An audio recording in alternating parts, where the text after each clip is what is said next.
एक खड्डे में उसका रथ का पहिया फंस गया। राजा कर्ण खड्डे में रथ का पहिया फंसा। स्वयं रुक्मणी जी ने कहा भगवान कृष्ण से, आपने ये कर्ण मर रहा था और आपने अर्जुन का साथ दिया। कर्ण मर रहा है और तुमने अर्जुन का साथ दिया। भगवान कृष्ण कहते हैं, सुन रुक्मणी, ये कर्ण की गलती है। अभिमन्यु पानी देखकर मरते समय पानी मांग रहा था, पर अभिमन्यु को पानी नहीं दिया गया। पास में छाजल पड़ी थी, बोतल पड़ी थी, छाजल। ये बोतल तो अब आ गई। छाजल पानी का एक कपड़ा होता था जो पानी भरा रहता था। छाजल पड़ी है पानी की, पर कर्ण ने पानी नहीं दिया।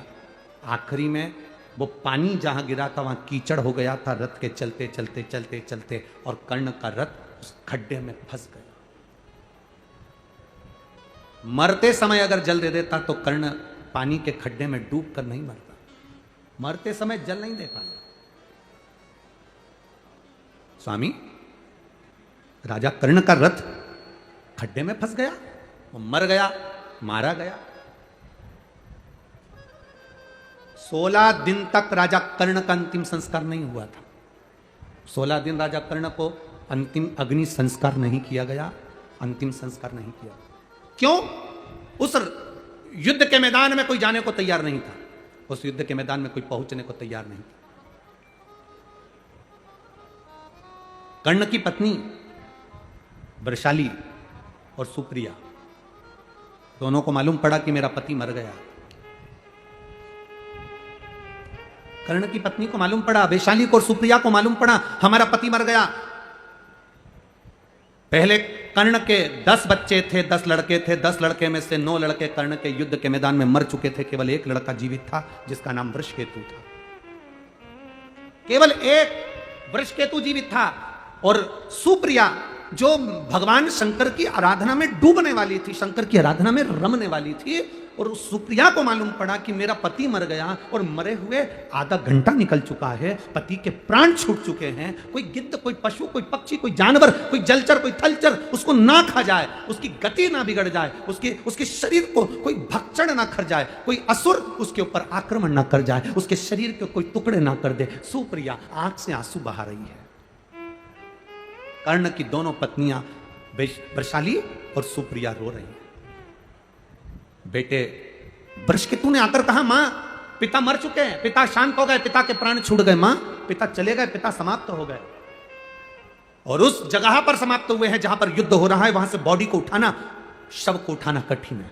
आसपास युद्ध चल रहा है, बीच में पिता और दुश्मनों का खेमा है। करा क्या जाए? सुप्रिया ने अपने बेटे वृषकेतु से कहा, केवल एक काम कर वृषकेतु, केवल एक काम कर। मेरा पति मर गया, उसके शरीर के पास में जा, युद्ध के मैदान में कहीं अगर बेलपत्र का वृक्ष हो,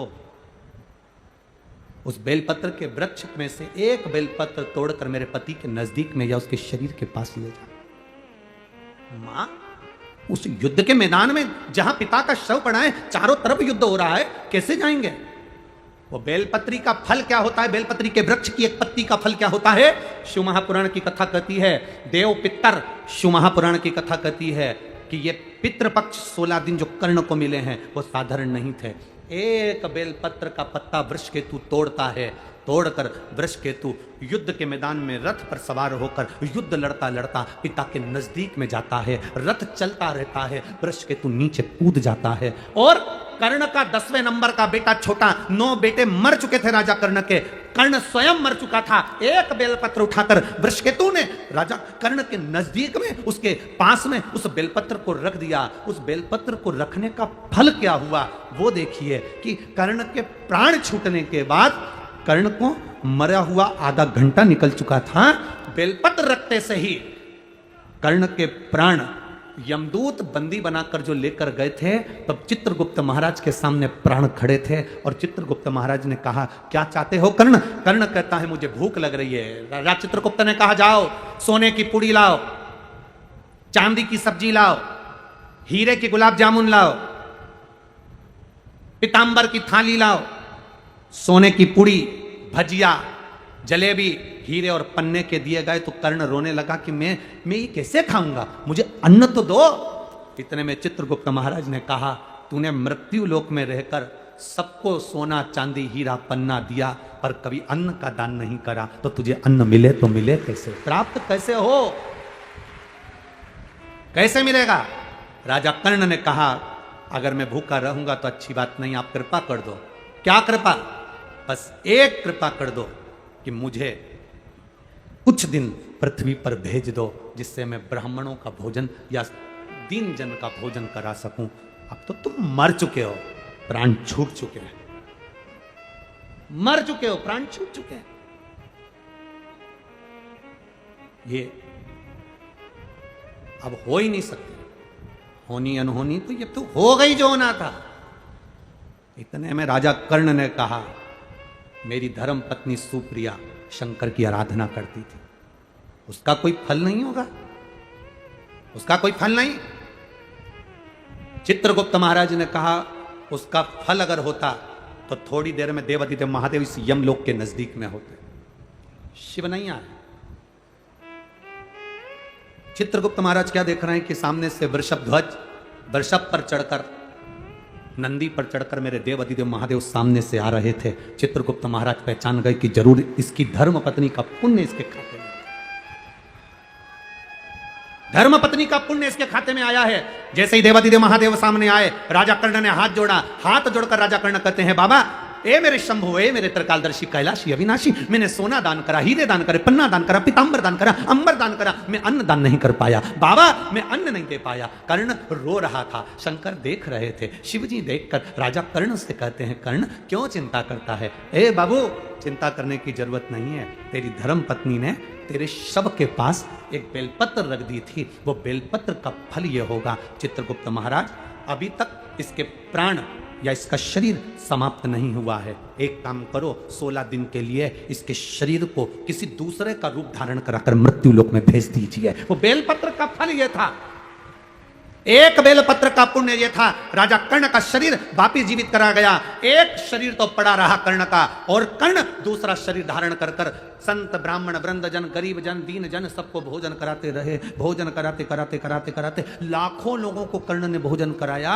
देव अधिदेव महादेव देखकर मुस्कुरा रहे थे कि कर्ण भोजन कराते कराते तिलक लगा रहे थे, और तिलक लगाकर गिन रहे थे। एक ब्राह्मण को भोजन कराया, 2 ब्राह्मण को भोजन कराया, 3 ब्राह्मण को भोजन कराया, 4 ब्राह्मण को भोजन कराया, 5 ब्राह्मण को भोजन कराया, 5 संतों को भोजन कराया, 5 गरीब दीन को भोजन कराया। देव अधिदेव महादेव ने डमरू का नाद करा, डमरू का नाद कर बाबा जी ने कहा, अरे कर्ण, अगर तिलक लगाएगा तो एक ब्राह्मण की गिनती में केवल एक ब्राह्मण आएगा। श्राद्ध पक्ष के अंदर अगर तू ब्राह्मण को भोजन करा रहा है तो तिलक लगाने की जरूरत नहीं, तो एक ब्राह्मण को भोजन कराएगा और बिना तिलक के दक्षिणा देगा तो 1000 ब्राह्मण का फल प्राप्त कर लेगा। इतना सुंदर कहा।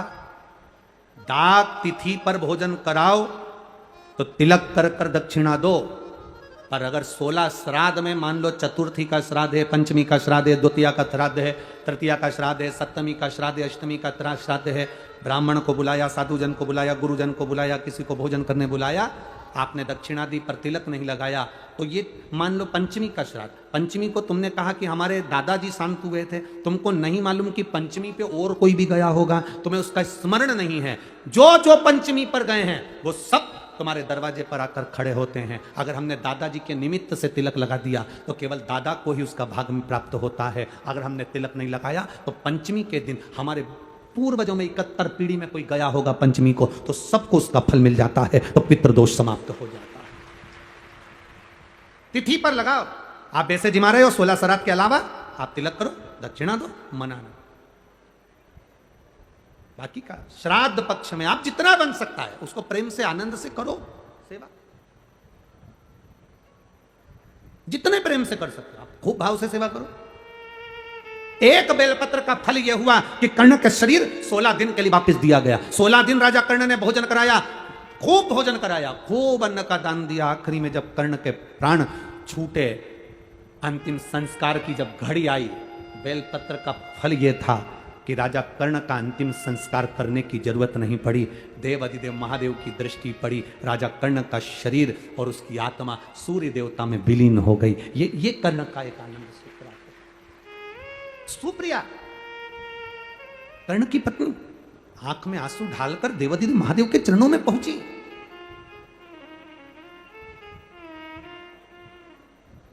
क्या मेरा पति नरकों का भोग भोग रहा? क्या मेरा पति नरकों के भोग को भोग रहा है? देवादिदेव महादेव के मंदिर में जाते सी सुप्रिया ने शंकर जी के मंदिर में जब बुआरी लगाई, झाड़ू लगाई, पोछा लगाया और वहीं पर पड़ी रहती, वहीं पर स्मरण करती। शंकर के दरवाजे की चौखट की चाकरी देती क्या है? पत्रों में ये एक पत्र भेजा, देखो एक बच्चा का पत्र आया है।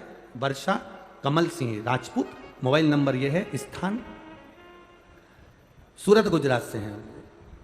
मोनिल राजपूत अपने बेटे, मेरे जुड़मा 2 बच्चे हुए थे जिसमें से एक बच्चे की आंख की रोशनी और कान का सुनना बंद था।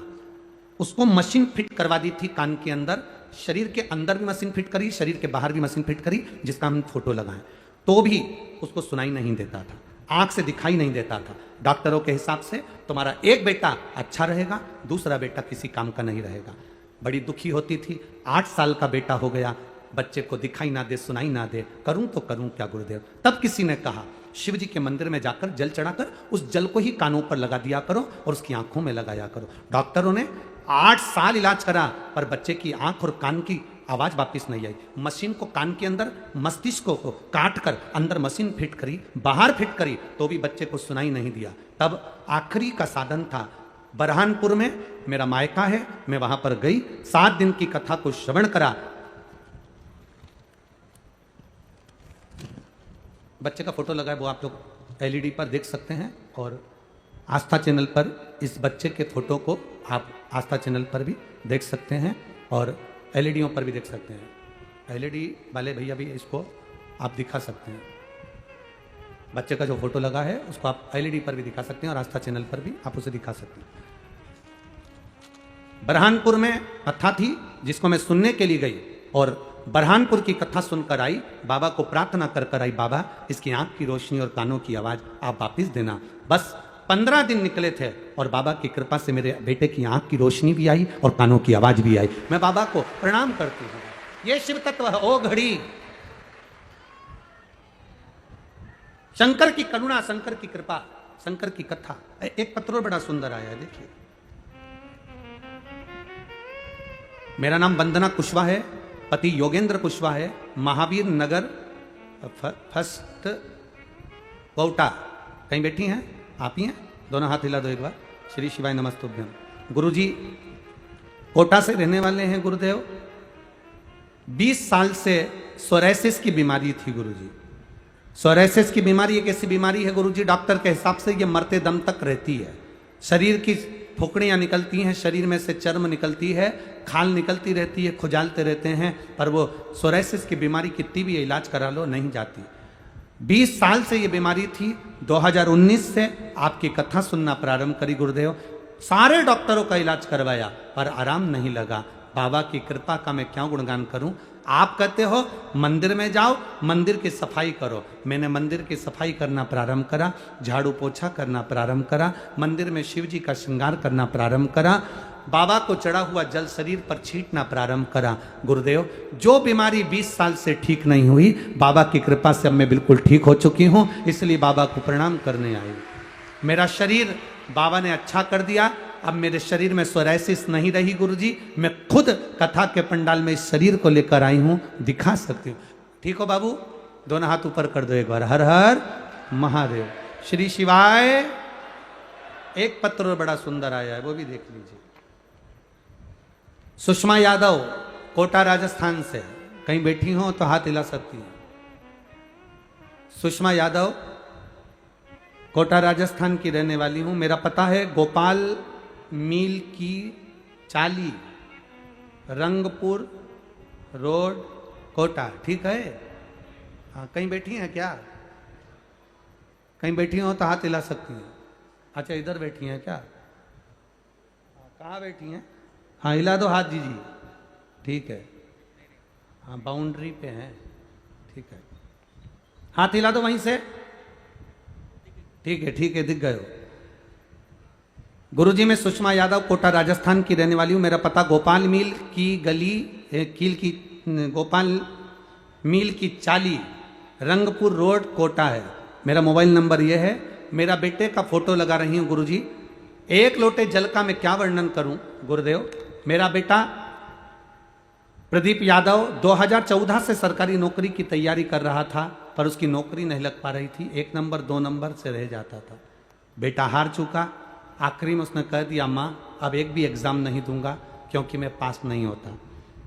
मैंने बेटे से कहा तो चिंता मत कर, 2014 से अगर तू प्रैक्टिस कर रहा है, इतना प्रयास कर रहा है, वो सीओर वाला महाराज जिसकी कथा मैंने सुनना चालू करी है अभी 2021 है, तो वो कहता है एक बार दिल से कथा सुनो, शंकर के मंदिर जाना चालू करो, बाबा सुनता जरूर है। मेरे बेटे से मैंने शिव मंदिर में जाने को कहा, 1 लोटा जल चढ़ाने को कहा। बाबा की कृपा का मैं क्या गुणगान करूं गुरुदेव। बेटा जाता था, मंदिर में जो बेकार दिए रखे रहते थे उनको उठाकर साइड में रख देता था। मंदिर पे चौखट पर गाय गोबर करके चली जाती थी तो बेटा पानी डालकर साफ कर देता था। गुरुजी मैं क्या वर्णन करूं। मेरे बेटे ने 2021 से बाबा के चरणों की सेवा चालू करी। अमृतसर पंजाब में रेलवे की नौकरी 2023 में उसकी लग गई है। मैं बाबा को यहाँ प्रणाम करने के लिए आया। बेटे का फोटो भी लगाया है जिसके बेटे की नौकरी लगी। बधाई आपको बाबू, बहुत बहुत। दोनों हाथ हिला दो एक बार। श्री शिवाय नमस्ते। ये शंकर औघड़ी है, त्रिकालदर्शी, कैलाशी, अविनाशी। हम तो कहेंगे ये कथा संदीप जी शर्मा विधायक जी अगर करवाए हैं तो कहीं ना कहीं कोटा वालों पर मथुराधीश की, द्वारकाधीश की और भगवान देवाधिदेव महादेव की कृपा हुई है। ये कथा यहां ये बहुत बहुत साधुवाद है संदीप जी शर्मा जी आपको कि पितृपक्ष में कोटा की धरा पर आप इस कथा को लेकर आए हो, इसके लिए साधुवाद है। और मेरी माताओं, मेरी जीजियों, मेरे भाई और मेरे जीजाओं जितने बैठे हो, सावधानी से सुनना। बहुत थोड़े समय की कथा है, जितनी ले सकते हो जिंदगी में लो। बिना बात विवाद के आप इस कथा को ग्रहण करो। हो सकता है हमारी बात का आपको बुरा लगे, पर देखो इंजेक्शन मार, छोटे से बच्चे को इंजेक्शन लगवाती है तो माँ का दिल दुखता है। छोटा सा है, सिस्टर आराम से लगाना, डॉक्टर आराम से लगाना, छोटा सा है। पर सिस्टर डॉक्टर जानते हैं अगर इंजेक्शन सही से नहीं लगाऊंगी तो कहीं इसको पोलियो ना हो जाए, कहीं इसका शरीर बेकार ना हो जाए, कहीं से चेचक की बीमारी ना हो जाए। सिस्टर उसको गोद गोद के लगाती है जिससे ये बच्चा बाद तक, आखिरी तक अच्छा लगे। हमारी बात का बुरा लगे तो ये समझना भोलेनाथ जी इंजेक्शन जरा गोद गोद के लगा रहे हैं, इसलिए थोड़ा सा लग रहा है। तुम्हारी जिंदगी संवर जाए। तुम्हारा जीवन बड़ी मुश्किल से तो कोटा में आना हुआ, और कोटा मिली है कथा तो ले लो, जितना ले सकते हो बटोर लो इसको, जितना ले सकते। खाली न जाता कोई दर से तुम्हारे, मैं भी खड़ी हूँ नन्ही बाहें अपने हृदय से लगा लो, लगा लो। गिरा जा रहा हूँ, उठा लो भोले अपने दर से, अब तो न टालो। गिरी जा रही हूँ, उठा लो। शिव कथा कर रही है। अब इनने कोई बेल तो बांधी नहीं, भभूति तो लगाई नहीं, नरियल मरियल तो कहीं बांध के आए नहीं। केवल शिव मंदिर में जाना है, 1 लोटा जल दिखावे से नहीं विश्वास से चढ़ाना। भरोसा तुम्हारा पक्का होना चाहिए, कोई दूसरा नहीं करेगा। तुमको छींक आई ना, छींकना तुम्हें पड़ेगा। खांसी तुमको आई ना, खांसना तुमको पड़ेगा। खांसी तुमको आ रही हो और तुम अपनी बहू से कहो खांस खांस, बहू खांसेगी? बहू भी कह देगी सासू खांसी तो तेरे को आ रही, छींकना तुमको आ रहा है और तुम मुंह खोल के बैठे तू छींक छींकना तुझको आ रहा है, छींक तो। खांसी तुमको आई है तो खांसना तुमको पड़ेगा, भूख तुमको लगी है तो भोजन बोलो जम के तुम्हें करना पड़ेगा, बुखार आया तो दवाई तुम्हें खाना पड़ेगी, पेट दुखा तो दवाई तुमको खाना पड़ेगी।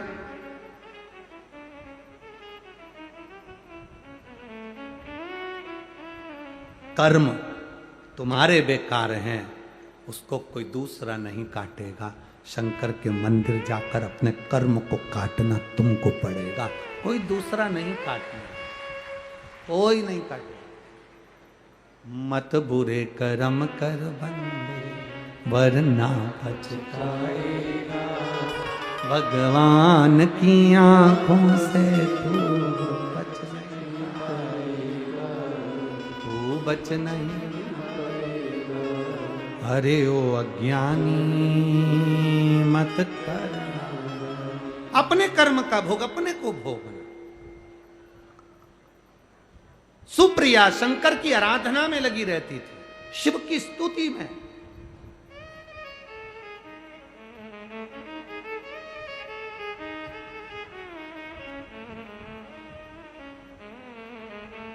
अपने बेटे को वृषकेतु को सुप्रिया ने एक बेलपत्र का फल जो दिखाया तो वृषकेतु भी जान गया कि बेलपत्र का रस तत्व क्या है। देवपितर गोपितर का वर्णन शिव महापुराण की कथा कहती है। पितरों के जो स्वामी हैं वो आर्यमा स्वामी हैं।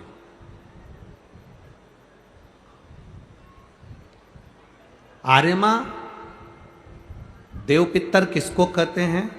जैसे समाज में कोई अध्यक्ष हो जाता है, कोई उपाध्यक्ष हो जाता है, कोई सचिव हो जाता है, कोई मंत्री, कोई महामंत्री कोई बन जाता है, ऐसे ही पितरों के जो देवता हैं वो आर्यमा हैं। पितरों के जो देवता हैं वो आर्यमा। आर्यमा ने एक निर्णय बना रखा है, अपना एक सभा बना रखी है। उस सभा में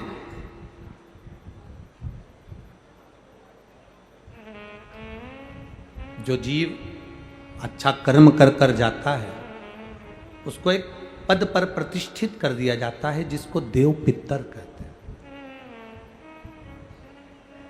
देव पितर का काम क्या है? कोई तुमसे पूछे कि पितर और देव पितर में अंतर क्या है, पितर और देव पितर में अंतर क्या आता है, देव पितर का कार्य क्या है?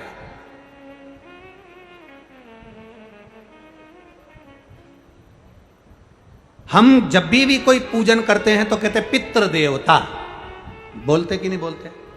पर आज तक हम अब यह नहीं बोलते कि देव पितर का कार्य क्या है, देव पितर क्या है। पितर देव नहीं, देव पितर का कार्य क्या है? देव पितर का एक कार्य है, परमात्मा जीव को गर्भ में धारण करा देता है, पर जो शरीर गर्भ के अंदर बच्चे का बनता है, बेटा बेटी का जो गर्भ के अंदर शरीर बनता है, वो देव पितर निर्मित करते हैं। उनका काम क्या है? देव पितर का सबसे बड़ा कार्य है कि गर्भ में जो बच्चा है उस गर्भित बच्चे को शरीर कैसा देना, उसकी नेत्र ज्योति कम रखना है, श्रवण शक्ति कम रखना है, उसकी छाती में, उसके हृदय में, उसके दिल में छेद करना है, हड्डी को कमजोर करना है, पांव टेढ़ा करना है, हाथ टेढ़ा करना है, या उस शरीर को सही तरह से निर्मित करना। ये देव पितर का काम।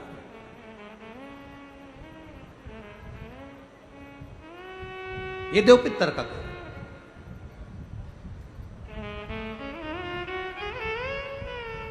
एक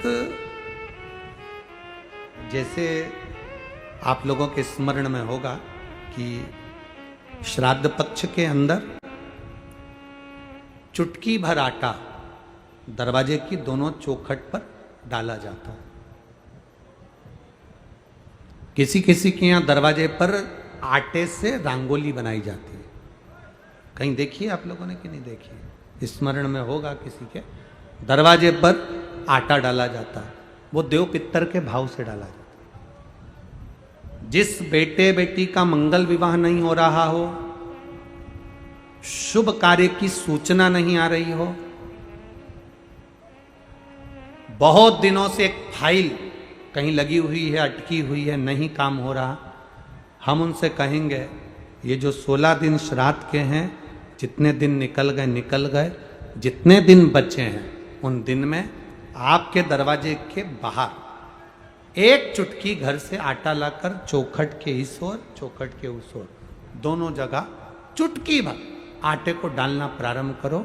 16 दिन श्राद्ध के पूर्ण हो। जब अमावस्या आए, किसी जलाशय, सरोवर, तालाब, बावड़ी, कुआं, उसके पास में घी का दिया लगाकर आना, बाबा से प्रार्थना कर कर आना। केवल 22 से 24 दिन निकलते हैं और घर में कोई शुभ कार्य की सूचना आना प्रारंभ हो जाती है। वो देव पितर का कार्य, वो कार्य देव पितर का। वो देव पितर किस तरह से करेगा? बेटे की शादी, बेटी की शादी, हम कहें किसी के 42 साल भी अगर उम्र हो गई है, 40 साल, 42 साल, 35 साल, 38 साल, शादी नहीं हो रही, तो कर कर देखना, एक बार बाबा से प्रार्थना कर कर देखना। देव पितर का कार्य क्या है? घर में शुभ कार्य को करवाना, घर में अच्छी चीजें लाना, गर्भ में जो बच्चा है उस बच्चे को शरीर पूरा देना, ये देव पितर का कार्य है। पितृदेव और देव पितर में बहुत अंतर है, बहुत अंतर। एक चुटकी आटा, अब तो थोड़ा सा रंगोली का काम ज़्यादा हो गया, नहीं तो हमने पहले भी कथाओं में कहा है कि 3 जगह पर आटे की रंगोली काम करती है, जिसका फल 1000 गुना होता है। 3 जगह पर आटे की रंगोली काम करती है, हमने पहले भी कहा। पहला, पितरों की पूजन हो रही हो, पितरों का पाटा भरा रहा हो, पितरों के लिए जोत लग रही हो, पितरों के लिए या अन्य स्थान पर कहीं पूजन हो, तो वहाँ पर आटे की रंगोली काम आती है। वहाँ पर रंग बिरंगी या पत्थर की रंगोली नहीं, मिट्टी की रंगोली नहीं, आटे की रंगोली काम आती है। दूसरे नंबर पर, तुम्हारे घर में यज्ञ हो रहा हो, घर के बाहर यज्ञ हो रहा हो, यज्ञ चल रहा हो, उस यज्ञ में 3 परिधियां बनती हैं ब्रह्मा विष्णु महेश की। देखिए आप लोगों ने, यज्ञ कुंड जो बनाया जाता है, उस यज्ञ कुंड पर पत्थर की रंगोली नहीं, मिट्टी की रंगोली नहीं, आटे की रंगोली डलना चाहिए। ये पहले डलती थी, अब लोगों ने फैशन में दूसरी डालना प्रारंभ कर दी। आटे की रंगोली डली होती है जब हम साकल्य छोड़ते हैं, अग्नि को जब हम साकल्य देते हैं, तो जिस आटे की रंगोली उस पर बनी होती है, तो हमारी जो साकल्य छोड़ी जाती है, उसमें से एक अंश भाग हमारे पितरों के खाते में चला जाता है, जिससे पितरों की मुक्ति प्राप्त हो जाती है। तीसरा, आटे की रंगोली तीसरी, घर में शादी हो रही हो, मंडप बंधा हो, उस मंडप के नीचे जब पूजन हो रही हो, उस समय पर पत्थर की या मिट्टी की रंगोली नहीं। अगर पंडित पूजन करा रहे हैं या मंडप की पूजन हो रही है, जिसके नीचे लड़का लड़की की भांवर होगी, दूल्हा बैठेगा, दुल्हन बैठेगी, वहां मिट्टी की रंगोली या पत्थर की रंगोली नहीं, उस जगह पर आटे की, हल्दी की रंगोली डाली जाती है। अब आपके यहाँ डालते कि नहीं डालते पता नहीं, पर हमारे यहाँ शास्त्र रीति कहती है ये 3 जगह की जो रंगोलियां हैं, ये हमको आटे की रंगोली डलने से। क्यों शादी के मंडप में पत्थर की रंगोली या मिट्टी की रंगोली क्यों नहीं डाली जाती? शादी के मंडप में, यहाँ दूल्हा दुल्हन की शादी होती है, वहाँ पंडित जी भी आटे की रंगोली डाल देते हैं, घर की बहन बेटियां आटे की रंगोली डाल देती है। उसका कारण क्या होता है? जिसकी शादी में मंडप के नीचे आटे की रंगोली डलती है, वहां पितरों को निमंत्रण नहीं देने की जरूरत पड़ती, वहां पितर उस वर कन्या को आशीर्वाद देते हैं, जिससे उनका वंश बढ़ता है, वंश रुकता नहीं। और ये निश्चित है, जिसकी शादी में, जिसके विवाह में आटे की रंगोली डलकर भांवर हुई होगी, उसके घर में संतान सुख रुक नहीं सकता, उसके यहाँ संतान का सुख होता ही है। जिसके यहाँ आजकल ये पत्थर रंगोली डाल देते हैं, डाल दिया और कह दिया बस, क्योंकि आजकल फैशन में तो दुनिया जी रही है, तो वो आटे की रंगोली कौन डाले, तो वो फैशन में चल गया, तो संतान की प्राप्ति में भी थोड़ा सा, अब तुम देखो पहले का समय आज का समय कितना अंतर है महाराज।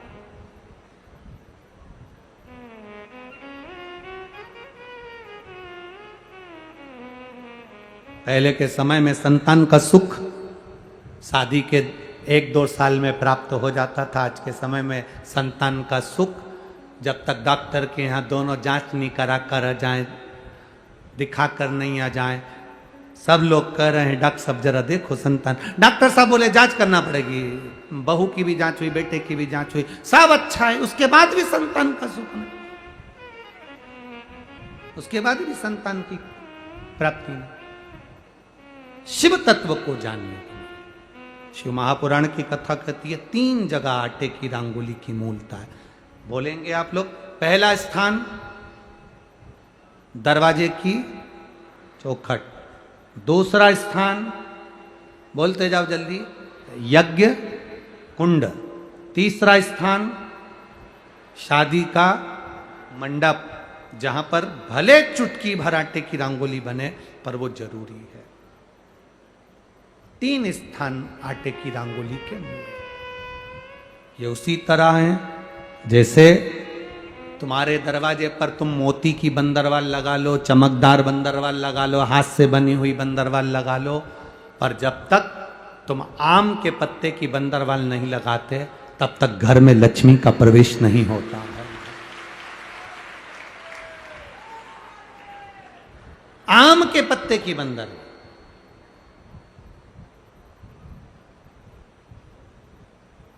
कहा गुरुजी आम के पत्ते की क्यों? तो शास्त्र कहता है, शिव महापुराण में उमाखंड कह रहा है, कामदेव आम के पल्लव में छुपकर बाण मार रहे थे। कहां छुपे थे?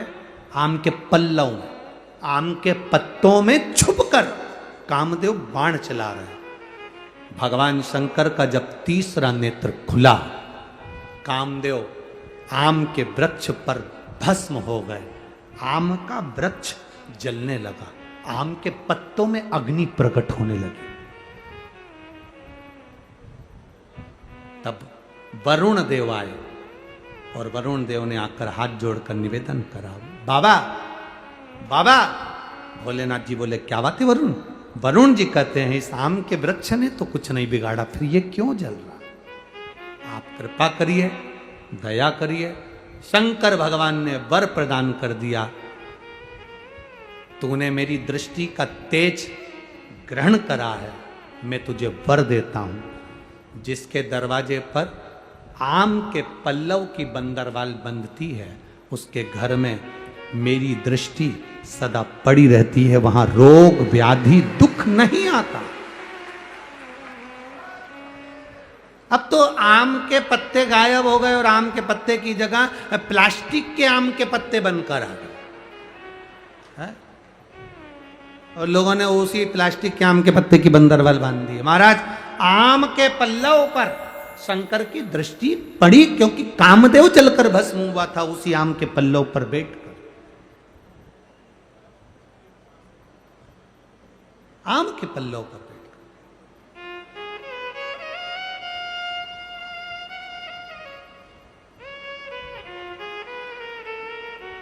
महाराज शिव कथा कर रही है, भगवान शंकर का संवाद कर रहा है, भगवान शंकर का स्मरण कर रहा है। जब सुप्रिया ने अपने पुत्र से कहा, वृषकेतु से कहा कि शिव भक्ति से भगवान शंकर को 1 लोटा जल जब हम पितृपक्ष में भी समर्पित करते हैं तो हमारे पूर्वजों को वो जल प्राप्त होता है।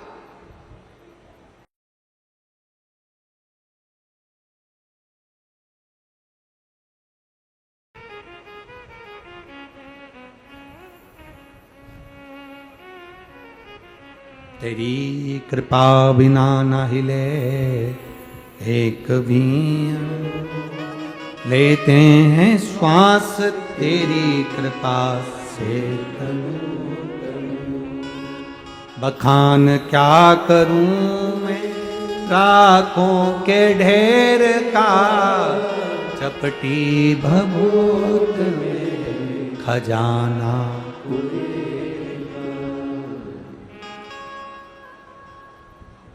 एक लोटे जल से पितरों की तृप्ति है। कैसे महसूस करोगे? तारकासुर के पिता बजरंगासुर, तारकासुर के पिता का नाम था बजरंगासुर। तारकासुर की मां बजरंगासुर की पत्नी बारंगी। जब बजरंगासुर मर गया, बारंगी वन में घूम रही थी, भ्रमण कर रही थी।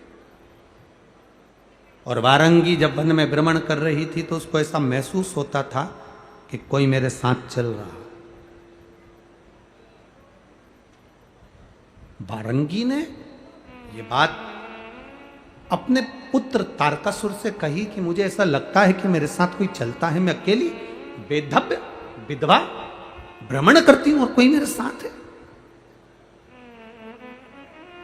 तारकासुर ने कहा, मां आप चिंता मत करो, अब की बार तुम वन में अगर विचरण करने के लिए जाओगी, वन में अगर घूमने के लिए जाओगी तो तुम्हारा पुत्र तारकासुर तुम्हारे साथ जाएगा। बारंगी ने कहा ठीक है। बारंगी वन में फिर विचरण करने घूमने के लिए गई तो बारंगी वन में एक वृक्ष के नीचे विश्राम की अवस्था में सो गई। स्वप्न में बारंगी को बजरंगासुर नजर आया और बहुत बहुत रो रहा है, बहुत मेरी गति। शिव महापुराण की कथा कहती है पितरों के स्वप्न का वर्णन किया गया।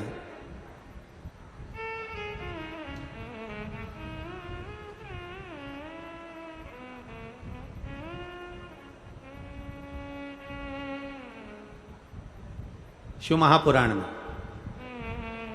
पितृ मरे हुए व्यक्ति जो चला गया, वो व्यक्ति तुम्हें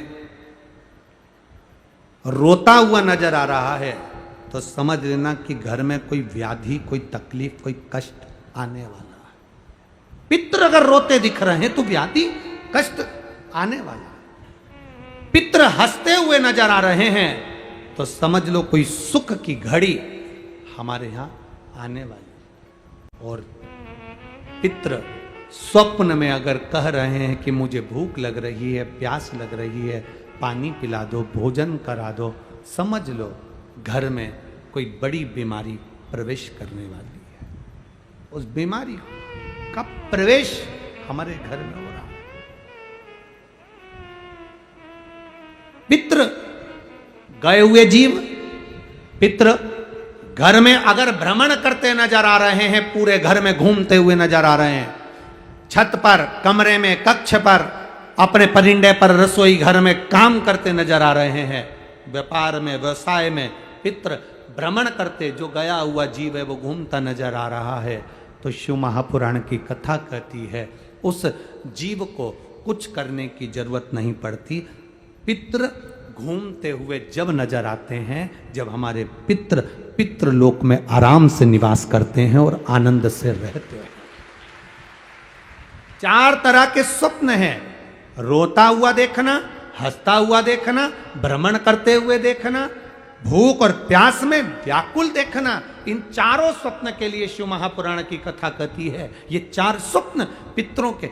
आप में से ऐसा नहीं कि कोई के सपने में नहीं आते, किसी को लगता है मेरे पीछे कोई आ रहा है, रात को एकदम सो रहे हो और सोते सोते भरचक नींद में सो रहे हो और एकदम तुम्हारी नींद झपट कर कोई स्वप्न देखते देखते या अचानक एकदम चटकार खुल जाए, समझ लेना कि कोई पितृ की कृपा आप पर हुई है, कोई अनहोनी होने वाली थी, इसलिए उसने जगा दिया, जगा कर तुमको चेता दिया। ये पितृ कृपा से।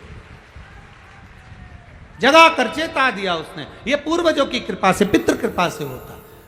शिव महापुराण की कथा कहती है, मान लो अगर ये 4 स्वप्न, जैसे बारंगी कह रही है तारकासुर से, पुत्र तारकासुर मुझे ये स्वप्न नजर आ रहा है, मैंने स्वप्न में पिता को रोते हुए जाना है, मैंने तुम्हारे पितरों को रोते हुए जाना है। तारकासुर कहते हैं मां तो चिंता मत कर, अब तो मैं पूरे जितने लोक हैं, देवलोक, असुर लोक, दानव लोक, जितने भी लोक हैं, इंद्र लोक, बैकुंठ लोक, सबको मैं जीत लूंगा, अपना बना लूंगा। मेरे पिता की अगर गति नहीं हुई तो मैं किसी देवता की गति नहीं होने दूंगा। तब असुर तारकासुर को क्रोध आ गया। तारकासुर ने चारों तरफ आक्रमण करना प्रारंभ कर दिया। इंद्रलोक अपना बना लिया, देवलोक अपना बना लिया, पितृलोक, सारे लोकों पर तारकासुर ने अपना आधिपत्य स्थापित कर लिया। सारे लोकों पर आधिपत्य अपना कर। अब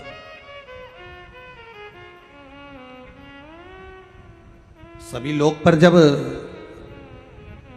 तारकासुर ने अपना आधिपत्य स्थापित कर लिया, तब आखिरी में तारकासुर एक ऋषिवर यज्ञ कर रहे थे। बारंगी के कहने पर तारकासुर उस ऋषि के पास चले।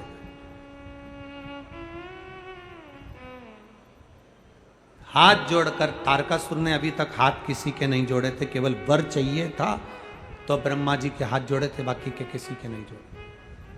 आखिरी में हाथ जोड़कर ऋषिवर से कहा, बारंगी ने, मेरा पति मुक्ति नहीं हुई, मुक्ति नहीं, तो कहा, ऋषिवर बोले कि एक काम करो कि पितरों के निमित्तार्थ भोजन की व्यवस्था किसी दीन को, किसी गरीब को, किसी दुखी को, किसी ब्राह्मण जन आदि को करो। अब तारकासुर अगर किसी को निमंत्रण देगा तो कोई ब्राह्मण भोजन करने आएगा क्या? जम के तो बोलो जरा।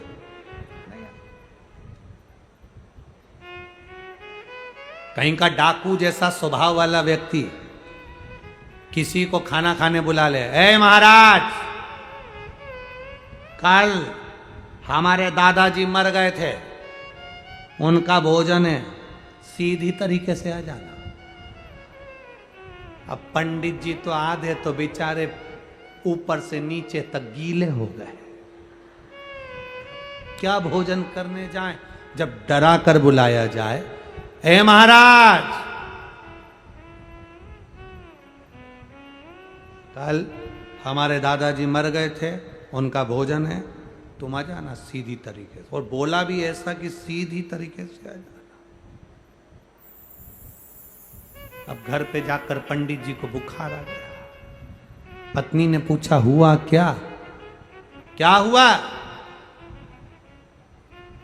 उसने बुलाया है। एक तो बोलता गंदा, ऊपर से अगर जरा सी भी गलती हो जाए तो मारने काटने दौड़ता। पत्नी बोली, तुम चिंता मत करो। और कंजूसड़ा इतना कि 1 रुपया तो छाती से छूट जाए, दूसरे का उठा के लिया आता। अब दुख इतना हो रहा है कि हम खाना खाने गए और हमारी धोती और कुर्ता भी ले लिया। तो पंडितायन ने कहा, तुम चिंता मत करो, तुम तो भोजन करने जाओ। चले जाऊं? हाँ।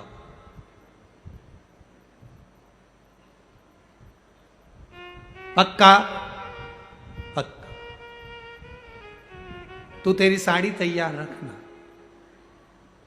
मेरा भरोसा नहीं। पत्नी बोली, फालतू की बात करते हो, दोनों बच्चों को ले जाओ। 2 से क्या होगा, तो 6 ही ले जाओ। उसने कहा, 6 ही बच्चों को ले जाता हूं। उसको गुस्सा आएगा तो 7 में विभाजित हो जाएगा। 6 बच्चे गए, पंडित जी गए, भोजन करा। वो जो स्वभाव का था गुस्से वाला कंजूसड़ा, वो तो कहीं गया था, पत्नी को बोल कर गया था कि भोजन करा देना और दक्षिणा दे देना, और सुनो ज़्यादा तो पंडित जी खाएंगे नहीं क्योंकि मैं डरा के आया हूँ। पंडिताइन पत्नी ने कहा तुम चिंता मत करो, मैं भोजन करा दूंगी। पंडित जी आए, पंडित जी ने भोजन करना प्रारंभ करा। पंडित जी बिल्कुल नहीं खाए क्योंकि उनको तो डर इतना था, पर बच्चों को क्या डर था, वो तो जितना घर में बना था सब निपटा गए, बच्चों को क्या डर। दक्षिणा दी।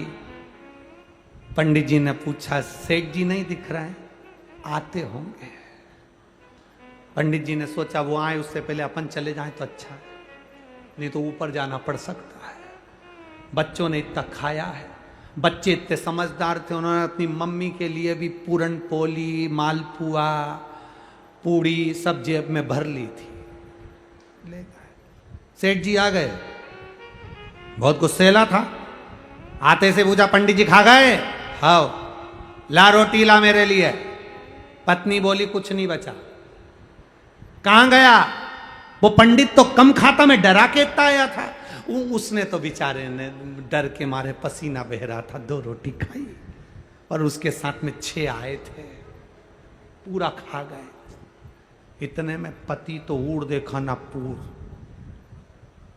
उठाई बंदूक, पंडित के घर दौड़ा। पति ने जाकर कहा पत्नी से बहुत गंदा आदमी आता होगा। पत्नी बोली तुम टेंशन मत लो, तुम तो खा के आ गए ना, पलंग पे सो, चद्दर ओढ़ो, बाकी के मैं निपट लूंगी, तुम सो। आते से उसने पंडित पंडित जो दरवाजा बजाया। पत्नी रोती हुई बाहर आई, आग लग जा, ना जाने मेरे पति को क्या खिलाया था, खा के मर गया, खाते से ही मर गया, तेरे यही से खा के आया था। और पत्नी ने उसके कपड़े पकड़े और उसको थाने ले जाने लगी। इतने में उसने तुरंत कहा जी जी तेरे हाथ जोड़ो, जेब में से कमाई करके लाया था 50,000 रुपए, ये रख ले, किसी से मत कहना, तेरे पाँव पड़ो तो किसी से मत कहना। इतने में पत्नी रोती हुई चले जा मेरे घर से। उसने बंदूक जेब में रखी, चुपचाप अपने घर चले गया। पत्नी ने अपने पति से कहा उठ जा, उठ जा, उठो। इसीलिए हमारे अन्निया में पंडित जी से पंडिताइन बहुत तेज होती है।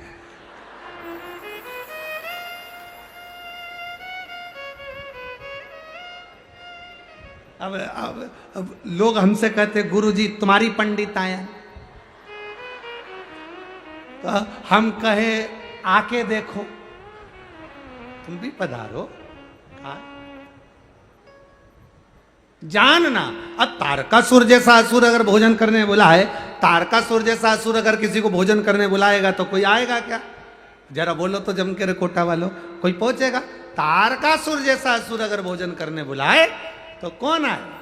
ये तो बुलाने वाले के ऊपर निर्भर करता है कि कितने प्रेम से, करुणा से, वात्सल्य से, स्नेह से बुलाया जाए तो आए। अब तारकासुर अपनी माता के कहने पर, बारंगी के कहने पर के ब्राह्मण बुला भोजन कर, अब जिसको निमंत्रण दे वो गायब हो जाए भोजन करने। तारकासुर क्या कौन आए?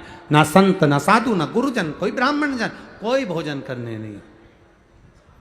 कौन भोजन करे?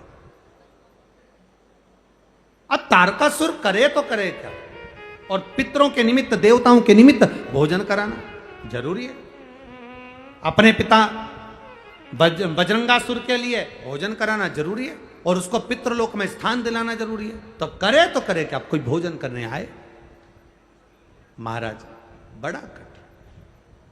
शिव महापुराण की कथा में अपन सुनेंगे, बजरंगासुर के उस भोजन का क्रम भी श्रवण करेंगे।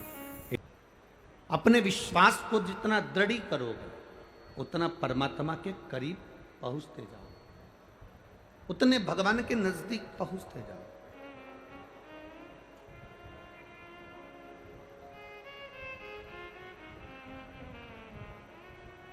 देखिए,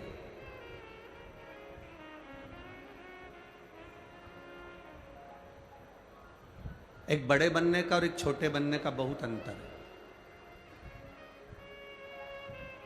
भगवान नारायण, भगवान विष्णु बैकुंठ का निवास करते हैं और बैकुंठ पर शेषनाग की सैया पर विराजमान रहते हैं। भगवान ब्रह्मा कमल के पुष्प के ऊपर विराजमान रहते हैं।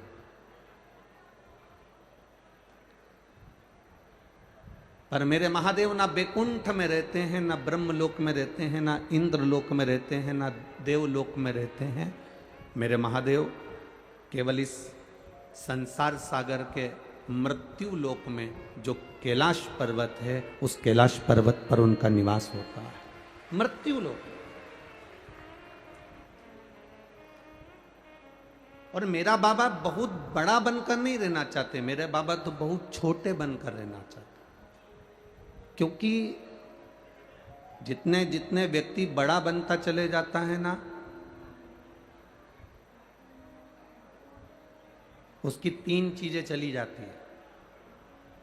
हमने पहले भी कथा में कहा, जितने बड़े बनते जाओगे उसकी तीन चीजें चली जाएगी। एक हंसी चली जाती है, एक रोटी चली जाती है, तीसरा उसके हाथ की ताली चली जाती है।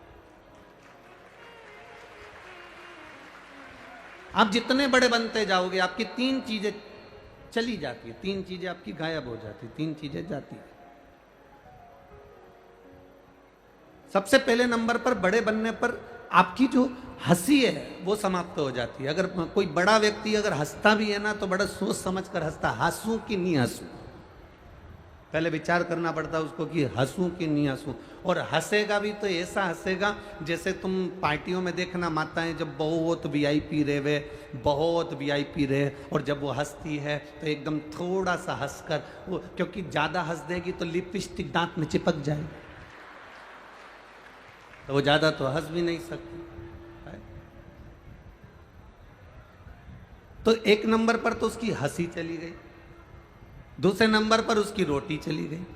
ज्यादा बड़े बन गए तो भोजन भी नहीं कर सकते अच्छे से, जो किसी ने लाकर दे दिया बस उतना खा लिया, अपनी मर्जी से आप भोजन भी नहीं ग्रहण कर सकते। और तीसरे नंबर पर हाथ की ताली।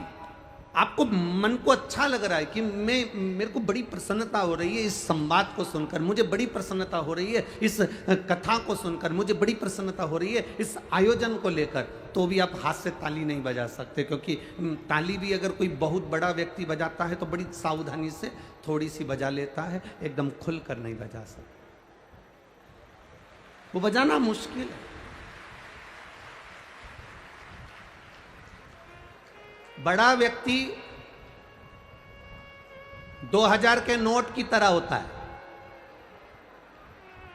और छोटा व्यक्ति 1, 2, 5, 10 रुपए की चिल्लर जैसा होता है। अब तुम ईमानदारी से बताना, 2000 का नोट ज्यादा काम आता है कि चिल्लर ज्यादा काम आती है? जम के तो बोलो रे कोटा वालों जरा, चिल्लर ज्यादा काम आती है ना।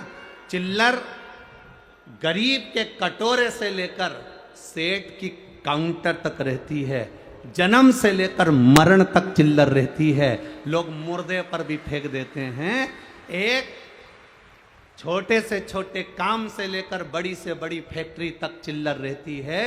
और कोई 2000 के नोट से पूछे, क्यों रे 2000 के नोट तू कैसा है, तो वो कहेगा जिस दिन से बैंक से निकला था पहले तो लोगों की जेब में गया, फिर अटैची में बंद हो गया, अटैची से बोरी में बंद हो गया, बोरी से बंद होकर फिर वापिस अटैची में आया, अटैची से निकलकर अब मैं इस कतार पर आ गया कि बंद होने वाला हूं, मेरी कोई भाव नहीं बचा।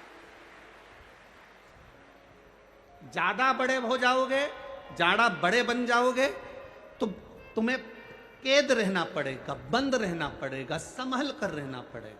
और चिल्लर का काम क्या? छोटे से छोटा व्यक्ति, गरीबड़े से गरीबड़ा व्यक्ति, साधारण से साधारण व्यक्ति अपने आनंद में जीता, अपने खुशी में जीता, अपने सुख में जीता। ये जो कथा हो रही है देव पितर शिव महापुराण की कथा, वो भी पितृपक्ष में जो चल रही है, ये जीवन का एक सुख देने वाली, जीवन का एक आनंद देने वाली। एक रसतत्व प्रदान करने वाली, जिसने दिल से सुन ली, उसके पूर्वज, उसके पितर पिंड का दान लेने के लिए भी दरवाजे पर नहीं आते और वो देवलोक को चले जाते हैं, भगवान शिव के धाम को चले जाते हैं।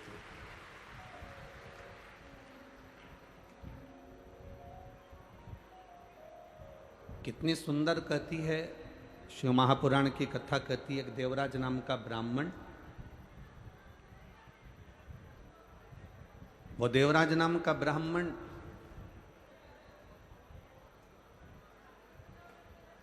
चोरी का धन ले जाकर भगवान शंकर के मंदिर में पहुंच जाता है और उस मंदिर में रहकर कुछ देर की शिव महापुराण की कथा सुन लेता है। कुछ देर,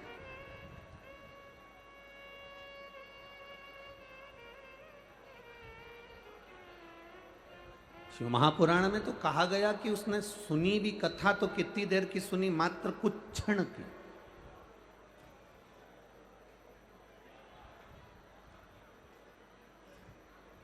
केवल कुछ क्षण की कथा श्रवण की।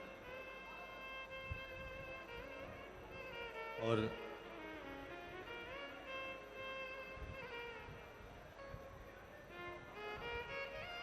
जब शिव महापुराण की कथा सुन रहा था तब शरीर में ताप पड़ रहा था।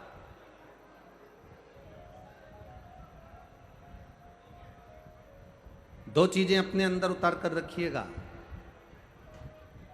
शरीर में अगर ताप बढ़ता है, शरीर में बुखार बढ़ता है, शरीर में कष्ट बढ़ता है, तो भोजन छूट जाता है।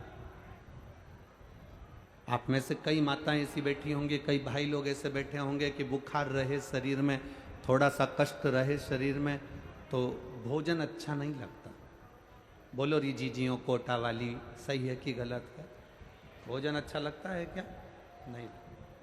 शरीर में अगर ताप है, शरीर में अगर बुखार है, शरीर में अगर कष्ट है, तो भोजन अच्छा नहीं लगता, हमारा भोजन छूट जाता है। शरीर में बुखार बढ़ने पर, ताप बढ़ने पर, कष्ट बढ़ने पर भोजन छूट जाता है, और घर में पाप बढ़ने पर भजन छूट जाता है।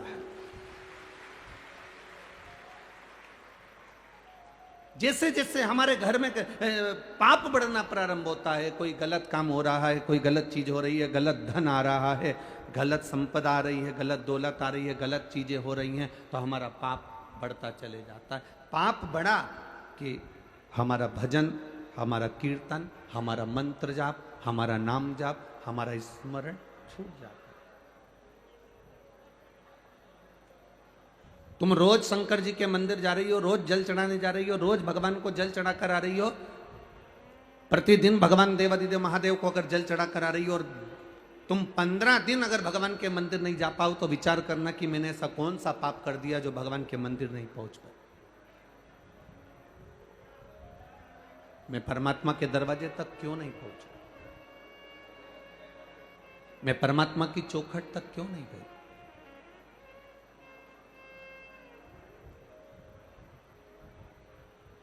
आप रोज रोज अगर मंदिर तक जा रहे हो, 5 दिन की शिव महापुराण की कथा है ये जो कोटा को मिली,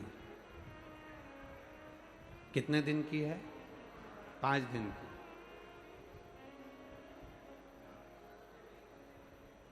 दिल से सुन लोगे तो ये झोली खाली नहीं जाएगी, ये भरा कर चली जाएगी। दिल से सुन लो।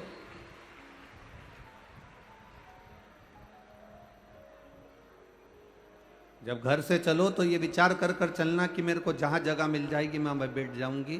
सुन लो, अपने मुख से कुछ नहीं बोलकर केवल भगवान की कथा का रस तत्व ग्रहण करते चलो।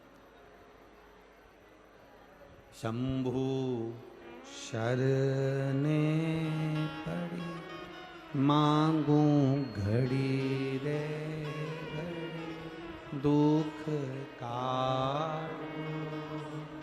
दया करी दर्शन, दया करी दर्शन, दिल से सुनो इसको।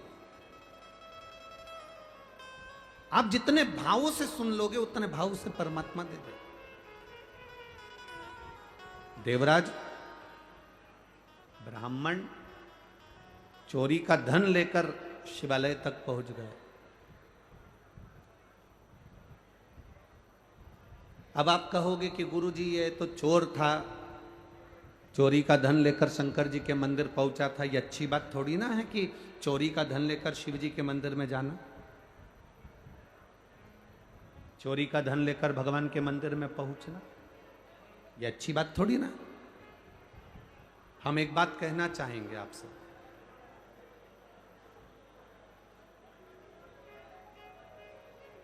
जिंदगी में कितना भी पाप हो जाए, जिंदगी में कितना भी आपने झूठ बोल लिया, जिंदगी में आपने कितना भी अपशब्द कह लिया, मनुष्य की देह में आने के बाद आपने कितना भी पाप करा हो, कितना भी झूठ बोला हो, कितना भी छल करा हो, पर शिव महापुराण की कथा कहती है इतना जरूर स्मरण रखना, इस शरीर से कितना भी पाप हो जाए पर भगवान का दरवाजा कभी मत छोड़ना, उसके दरवाजे पर जाते रहो।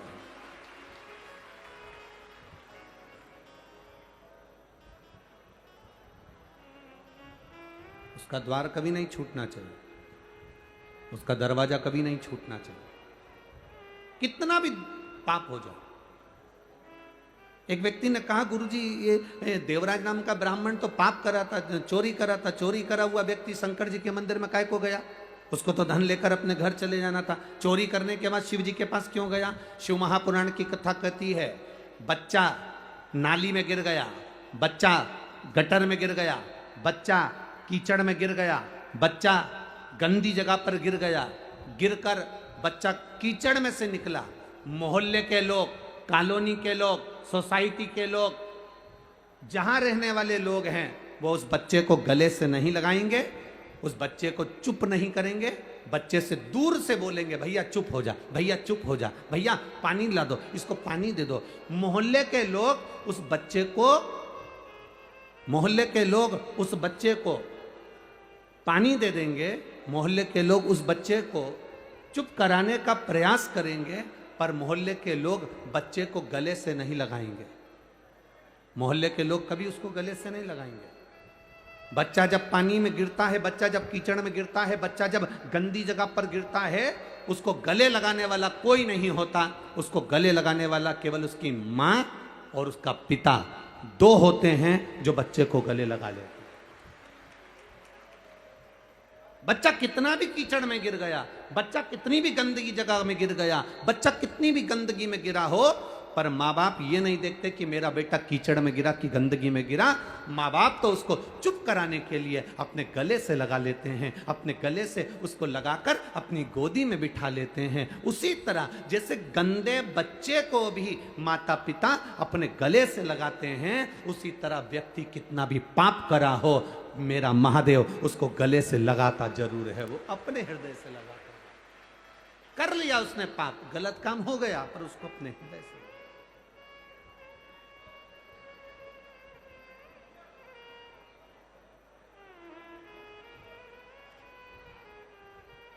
मैंने तेरे ही भरोसे, ओ बाबा तेरे ही भरोसे, हवा बिच उड़ती जावांगी, बाबा डोर हथो छड़ी कटी जा, भोले मैं तेरी पतंग, शंभो मैं। हम कितने भी पाप कर्म कर बैठे हो, हम कितना भी झूठ बोल बैठे हो, हम कितना भी गलत कर्म कर बैठे हो, पर महादेव के मंदिर में एक लोटा जल जब हम लेकर पहुंचते हैं, देवाधिदेव महादेव के मंदिर में शंकर जी को एक लोटा जल जब हम धीरे धीरे दिल से बाबा का गुणगान कर कर समर्पित करते हैं, बाबा जान जाता है कि ये पापी है, झूठा है, छली है, कैसा भी है, पर मेरा बेटा है, इसलिए मेरे दरवाजे पर आया है, मुझे गले लगाना।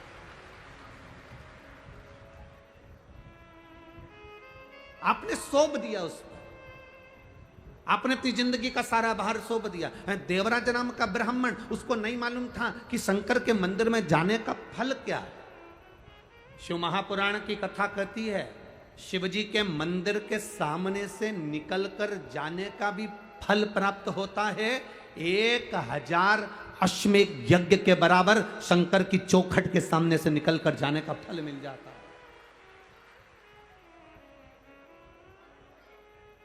बोल बम का नारा है, आवाज नहीं आई तुम्हारी है, आवाज थोड़ा तेज कर कर बोल बम का नारा है, सारी समस्या का हल। और वो होता है। ये अभी हम पत्र ज्यादा नहीं पढ़े, हमने तो केवल ये अभी 3-4 पत्र पढ़े हैं। इन पत्रों में किसी ने लिखा, देखिए,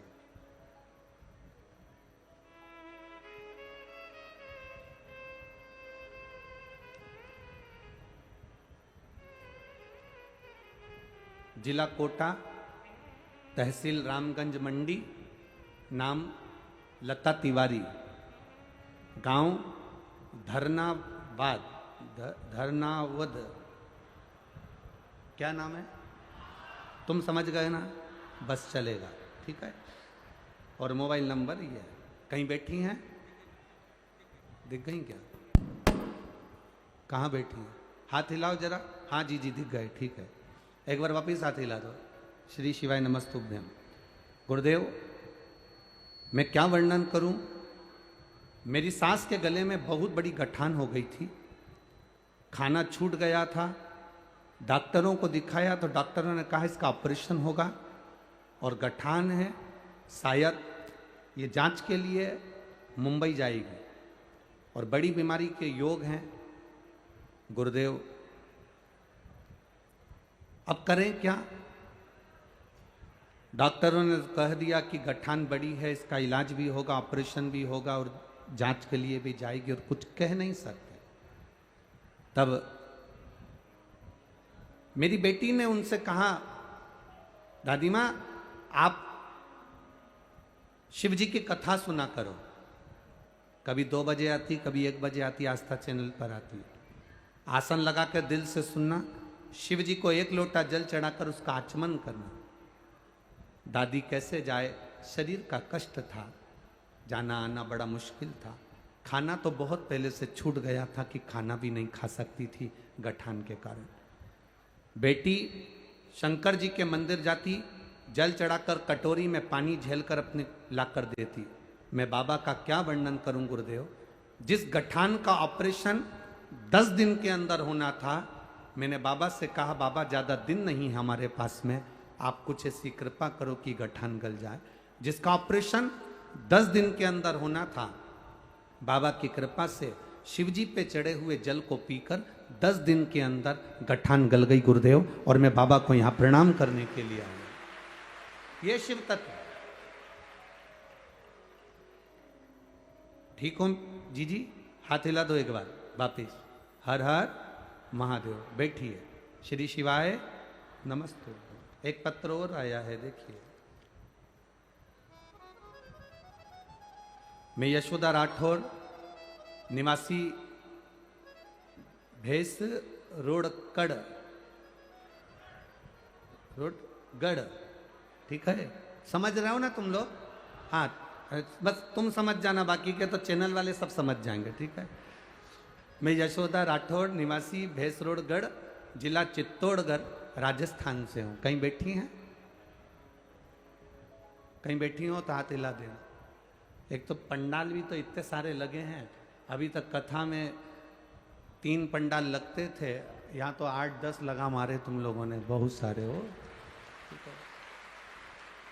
कहीं बैठी हो तो हाथ हिला सकती हैं। मैं यशोदा राठौड़, निवासी भैंस रोडगढ़, जिला चित्तौड़गढ़, राजस्थान। मोबाइल नंबर ये है।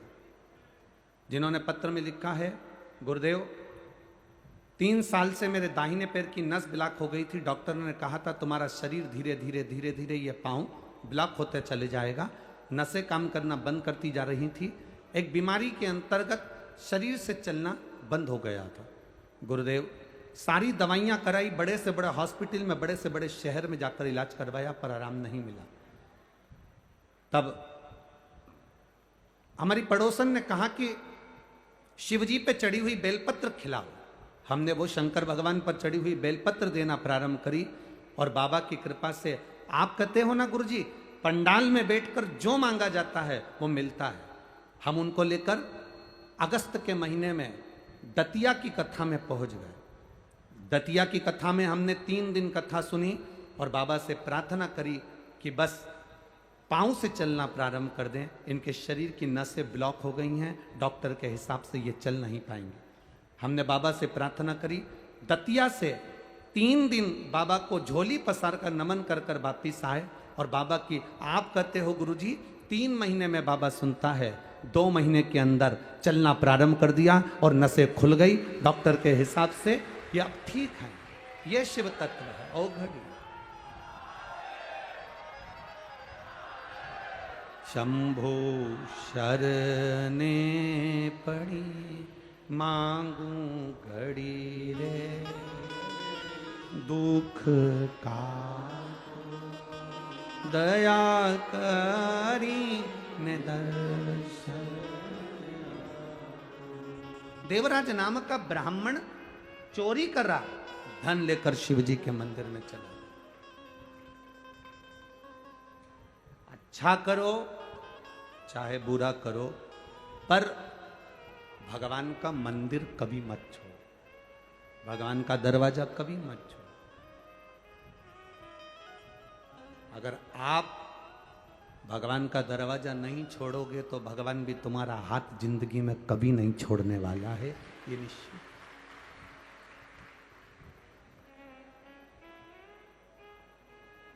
शिक्षा और परीक्षा ये दोनों अलग अलग है। ये कोटा की जो नगरी है, ये तो वैसे भी एजुकेशन में, विद्या में, पढ़ाई में आगे रही है। यहाँ पर पूरी दुनिया के बच्चे कोटा में कोचिंग करने के लिए आते हैं। यहाँ शिक्षा का केंद्र बिंदु है। मेरा एक निवेदन इस शिक्षा विद्या अध्ययन करने वालों के लिए भी, शिक्षा और परीक्षा दोनों अलग अलग पहलू हैं।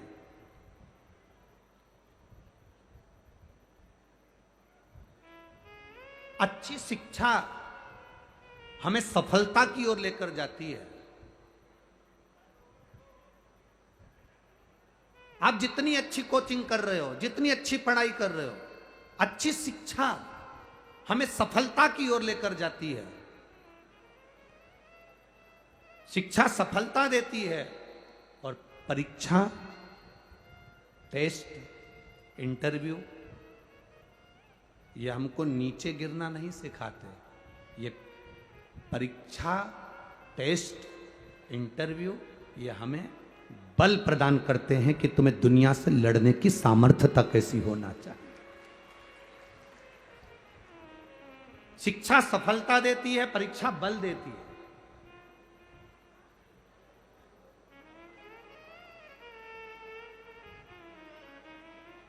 पर ना जाने क्यों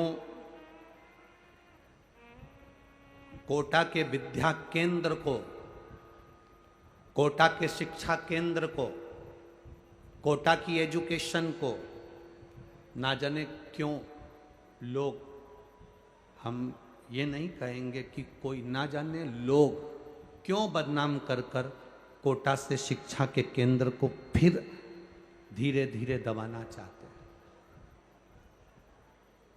मेरा निवेदन बच्चों से, विद्या अध्ययन करने वालों से, पढ़ाई करने वालों से कि तुम्हारे माता पिता ने तुम्हें पढ़ने के लिए भेजा, तुम्हारे माता पिता ने ये नहीं कहा कि वापिस लौट कर आएगा और अच्छे से टेस्ट देकर आएगा। नहीं, अगर तू अच्छे से पढ़ेगा नहीं, अच्छे से विद्या अध्ययन नहीं करेगा, तेरा अगर कंपनी में नहीं होगा, तू अच्छी एजुकेशन धारण नहीं करेगा, तो माता पिता ने ये नहीं कहा कि तू लौट कर मत आना। माता पिता ने ये कभी नहीं कहा कि तू वापिस मत आना।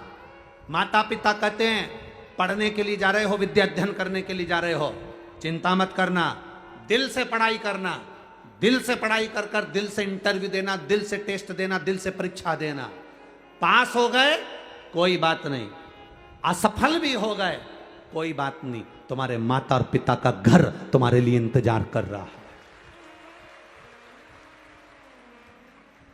तुम्हारे माता पिता का घर तुम्हारे लिए इंतजार कर रहा है।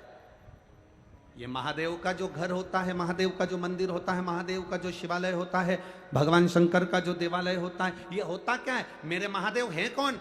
जगत के पिता।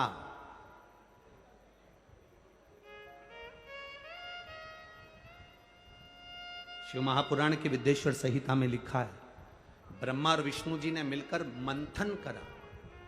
भगवान ब्रह्मा जी ने पूछ लिया था भगवान नारायण से, तुम्हारे पिता कौन है, तुम्हारे पिता हैं कौन? तब भगवान विष्णु के मुख से निकल गया था, शंकर मेरे पिता हैं, देव अधिदेव महादेव मेरे पिता हैं। ये भगवान विष्णु के मुख से निकल गया तो ब्रह्मा जी को तो हंसी आ गई, ब्रह्मा जी ठाका लगाकर हंसने लगे।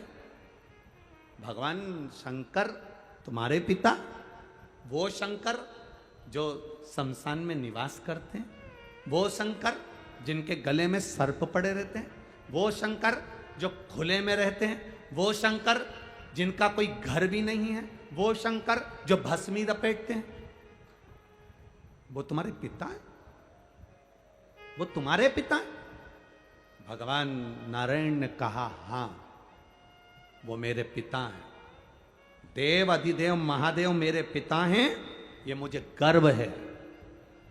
तो भगवान ब्रह्मा जी ने पूछा इसमें गर्व की कौन सी बात है? तो भगवान विष्णु ने कहा पिता होता ही ऐसा है, एक पिता को देखना पुरानी शर्ट पहन लेगा, पुरानी पैंट पहन लेगा, बनियान अंदर से फट रही होती है और बच्चे को जीन्स और टी शर्ट पहनाकर स्कूल भेज देता। पिता में और बच्चे में अंतर है।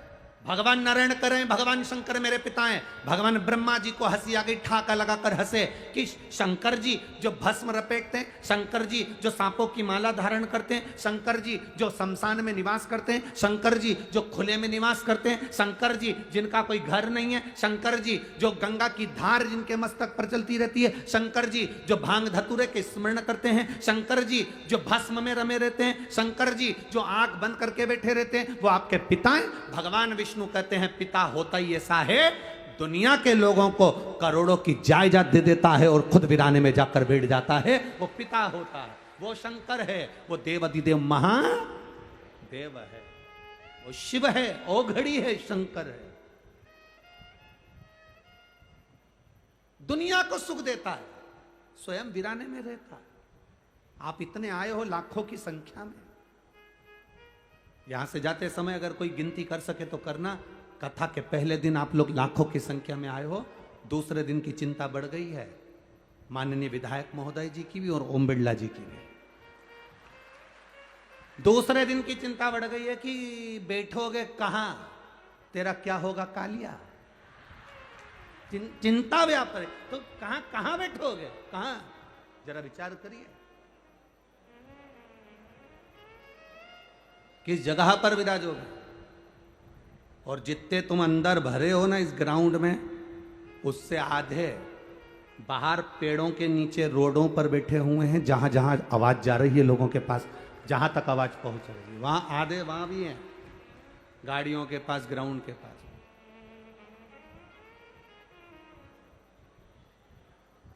आप आए जरूर हो, बाबा की शरण में आए हो, शंकर की कथा सुनने आए हो, पितृ पक्ष में 5 दिन देव पितर शिव महापुराण की कथा श्रवण करने के लिए आए हो।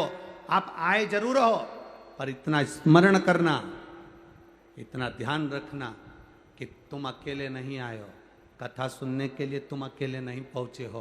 पितृ पक्ष में पितरों के देवता आर्यमा अपने घर के पितरों को पृथ्वी पर भेजते हैं। जब हम शिव महापुराण की कथा सुनने जाते हैं तो हमारे घर के अपनी दरवाजे की देहली के पितर भी कथा सुनने के लिए पंडाल में आते हैं, वो भी कथा सुनने। आज आपको और हमको कोटा की धरा पर अपने आप को गौरवान्वित होना चाहिए।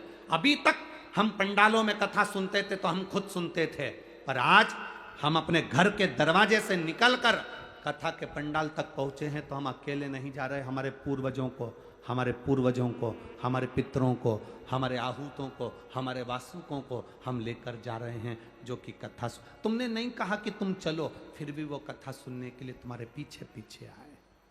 कथा श्रवण पहुंचे हैं।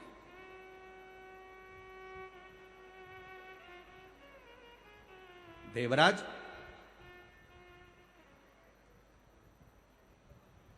चोरी करा, धन लेकर शिवजी के मंदिर गया।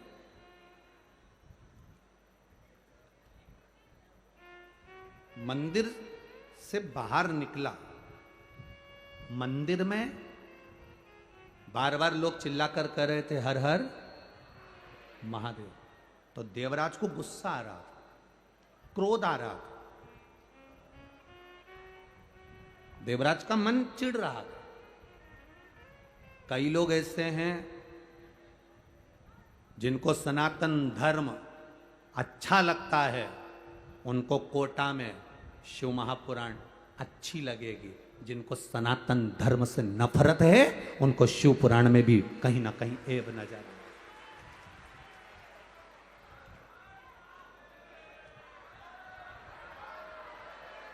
जो सनातन धर्म के विरोधी हैं, जिनको सनातन धर्म से प्रेम नहीं, जिनको सनातन धर्म की श्रेष्ठता नहीं, जो नहीं जान पाते कि सालासर में हनुमान विराजते हैं, जो नहीं जान पाते खाटू श्याम में मेरा श्याम विराजता है, जो नहीं जानते मथुराधीश में द्वारकाधीश विराजता है, जो नहीं जानते कि सुंदर रुणिचा की भूमि में भगवान स्वयं रामदेवरा वाला रामदेव बाबा विराजता है, जो नहीं जानते कि इस मेहंदीपुर की भूमि में मेहंदीपुर का बालाजी विराजता है।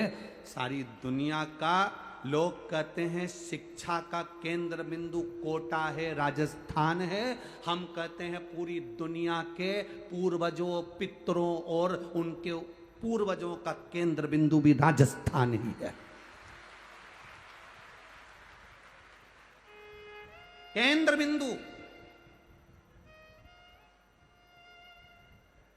ये एक शब्द नहीं बोलते। कोई पानी की टंकी दान कर देता है तो वहां लिखा रहता है भामाशाह। बोलो बोलो, सही है कि गलत है? अरे जम के तो बोलो रे कोटा वालों, सही है। हमने तो सुना था कोटा वाले बोलते बहुत हैं, पर तुम लोग तो ऐसे चुप होके बैठे हो कि जवाब भी नहीं दे रहे हो। राम जी है तो तुम जो पूछा जाए तब बोलो है, बाकी के टाइम तो चुप रहो तो अच्छा है हो? तो लोग लिखते थे कोई ने पानी की टंकी दान करी तो के भामासा, कोई ने साइकिल दान करी तो के भामासा। भामासा का मतलब मालूम है तुम लोगों को? कौन था भामासा? महाराणा प्रताप जब जंगल में चले गए, सारी सत्ता जब विधर्मियों ने ले ली, तब एक राजस्थान का ऐसा सेठ जिसका नाम था भामाशाह, उसने महाराणा प्रताप के पास में जाकर कहा मेरी विरासत की सारी जायदाद तेरी है, पर इन मुगलों को मारकर फिर सत्ता स्थापित कर।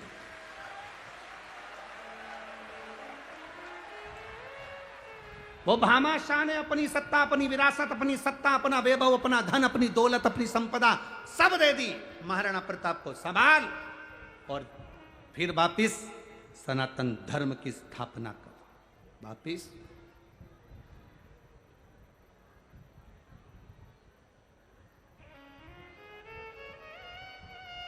जरा विचार करना जरा, उन्होंने तो अपनी पूरी प्रॉपर्टी दे दी थी। तुम अगर कहीं का आ जाए तो अपनी बैठने की जगह नहीं दो।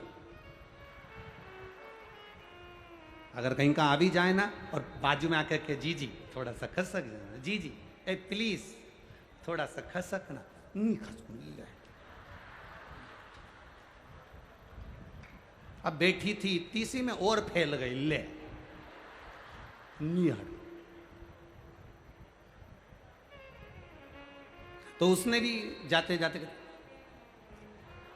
अब इतने में तो इसको क्या बोलिए, अब शिव पुराण तो धरी रह गई, महाभारत चालू हो गई। अब कहाँ गए?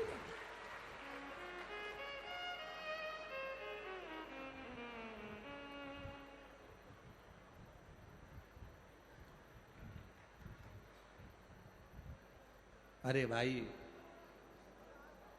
शिव कथा कह रही है, शिव महापुराण की कथा कह रही है। देवराज गलत है, पर शंकर जी के चरणों में पहुंच गया। कैसे हो आप शंकर के द्वार जाओ। कितना भी गलत काम करा हो तो भी शंकर के द्वार जाओ। दुनिया के लोग हंसे तो भी शंकर के द्वार जाओ। जल चढ़ाने जाओ तो लोग ताना दे तो भी शंकर के दरवाजे जाओ। आग लगे बस्ती में, क्या किसको रोइए, चादर तान के, कुछ भी हो, अपने को भगवान की भक्ति नहीं छोड़ना। मीराबाई तुम्हारे ही मोहल्ले की थी, बोलो सही है? कितना कहा, साथ की सहेलियां मोहे उंगली उठावे, गांव का लोग मने बावरी बतावे, और हंसी उड़ावे सारी सारी दुनिया, ओ मीरा बनी रे। लोग ताना दिए, गाली दी, अपशब्द कहे, आड़ा टेढ़ा बोला, पर मीराबाई के मुख से कभी कोई शब्द नहीं निकला। मीराबाई जानती थी इनसे मुख मिलाऊंगी, उतनी देर प्रभु का गुणगान गाऊंगी तो उस परमात्मा के करीब चली जाऊंगी। इनसे मुख मिलाऊंगी, उससे अच्छा उसका भजन करो। इसीलिए आप लोगों से भी कहा,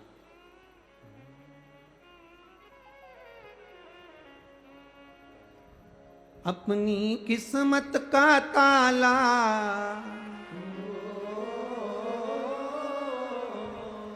अपनी किस्मत का ताला तुम खोलते चलो, श्री शिवाय नमस्तुभ्यं तुम बोलते चलो, श्री शिवाय नमस्तुभ्यं तुम बोलते चलो, श्री शिवाय नमस्तुभ्यं तुम बोलते चलो, श्री शिवाय नमस्तुभ्यं तुम बोलते चलो।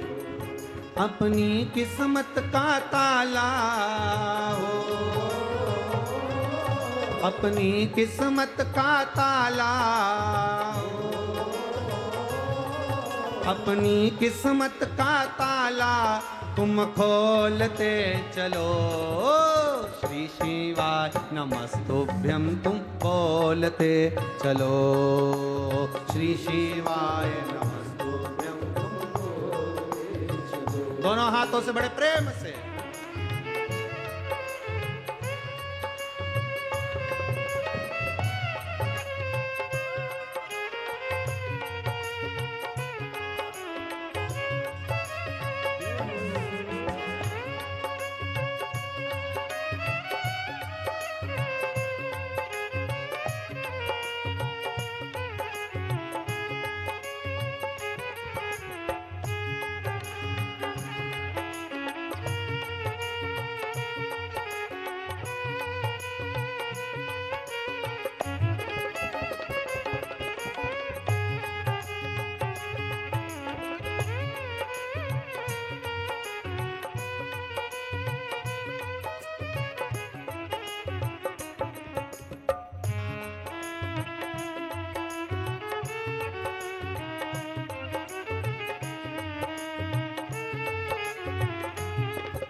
बड़ा मुश्किल है, समझाना बड़ा मुश्किल है, आखिर वो दर्द दिल है, आखिर वो दर्द दिल है, समझाना बड़ा मुश्किल है, समझाना बड़ा मुश्किल है, आखिर वो दर्द दिल है, आखिर वो दर्द दिल है।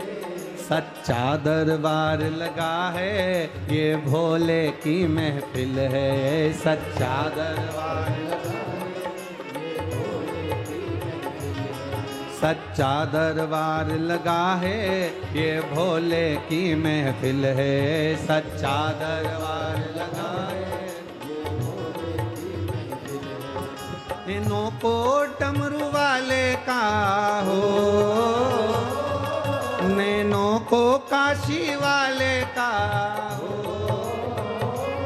नैनों को डमरू वाले का दीदार चाहिए, वो काशी रहने वाला भोलानाथ चाहिए, वो काशी रहने वाला भोलानाथ चाहिए, वो काशी रहने वाला भोलानाथ चाहिए, वो काशी रहने वाला भोलानाथ चाहिए।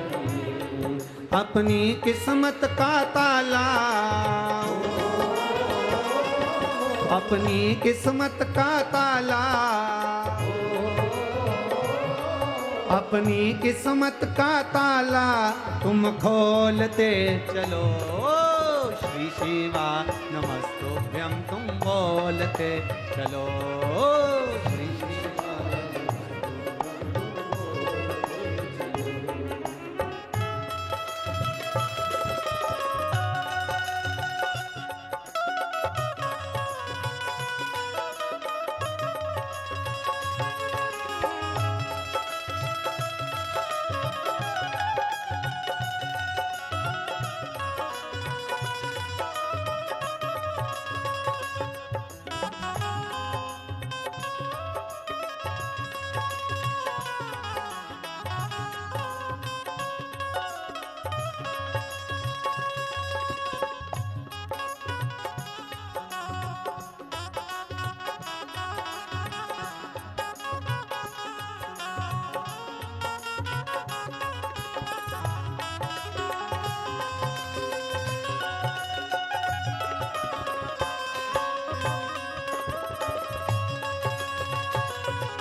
कुछ कमी न अरमानों की, कुछ कमी न अरमानों की, तेरे दिल दीवानों की, तेरे दिल दीवानों की।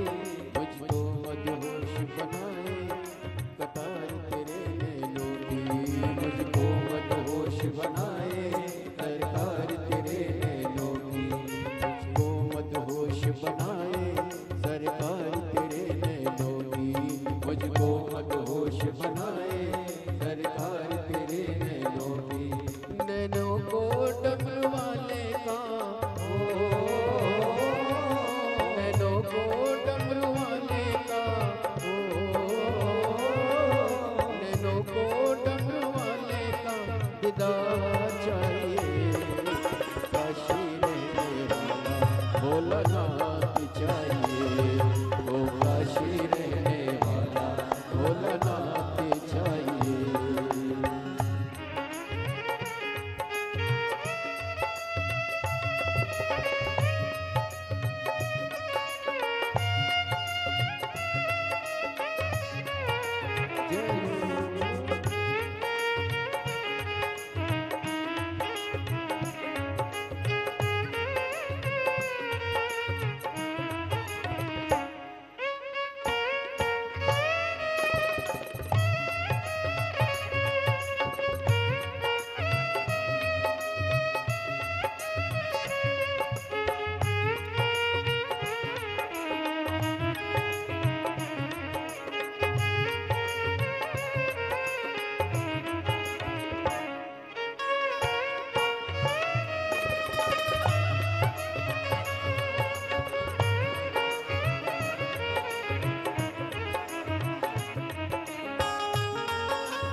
तुम प्यारे हो, भक्तों के तुम प्यारे हो, तुम जिगरी दिल वाले हो, तुम जिगरी दिल वाले हो। कितनों पे डोरे डाले तेरे नैन बड़े मत वाले, कितनों पे डोरे डाले तेरे नैन बड़े मत वाले। नैनों को भोले बाबा का हो,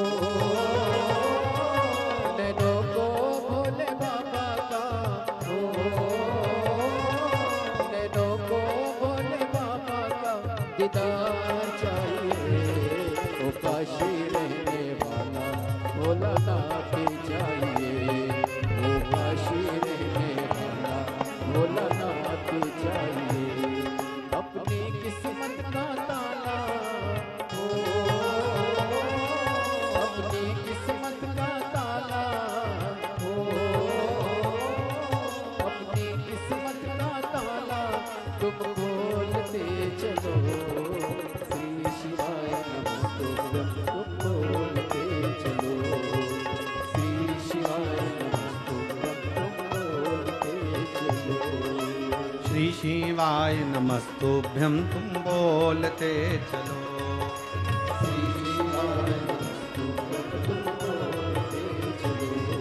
अपनी किस्मत का ताला, अपनी किस्मत का ताला, अपनी किस्मत का ताला तुम खोलते चलो। श्री शिवाय नमस्तुभ्यं तुम बोलते चलो। श्री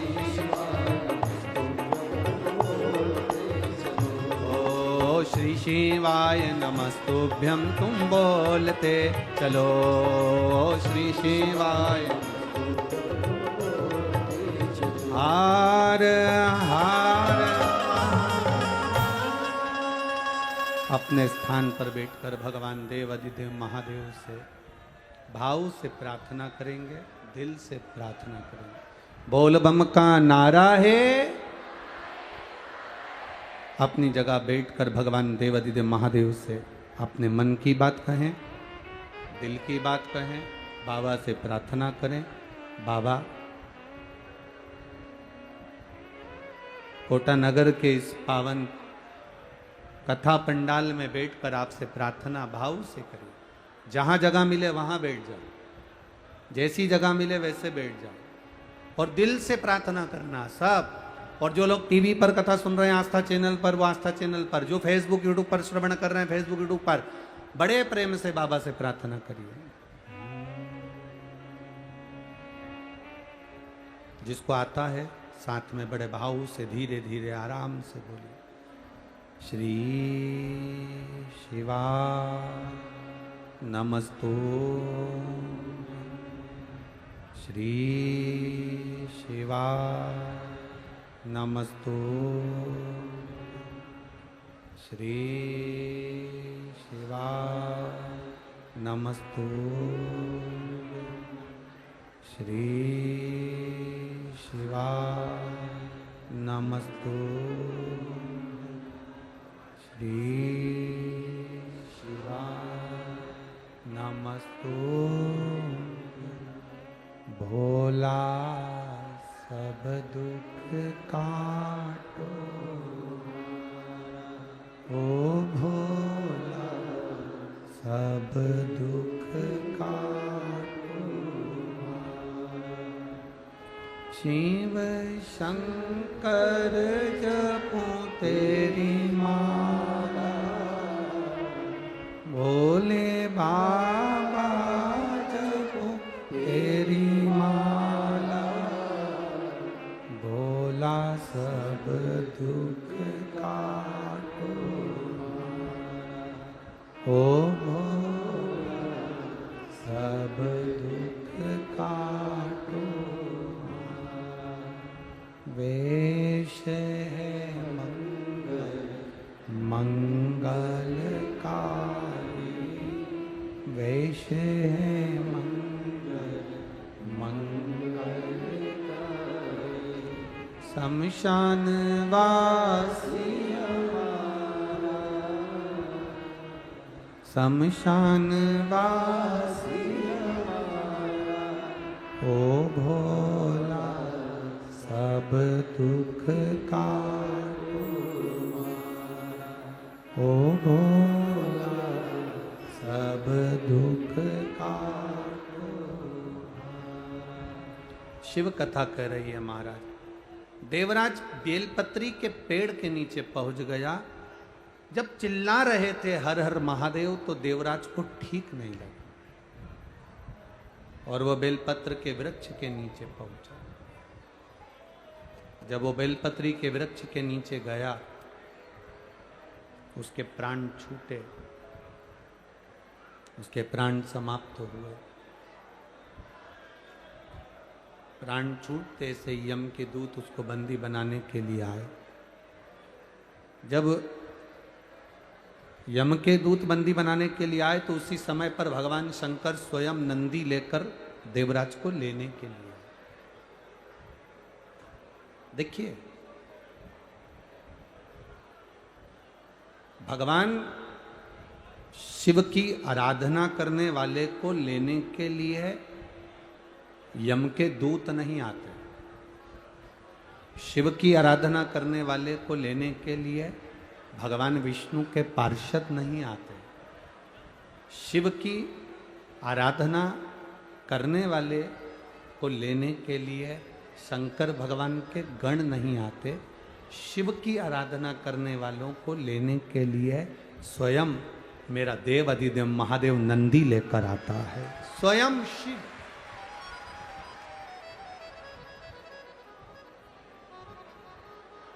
स्वयं मेरा शंकर आता स्वयं।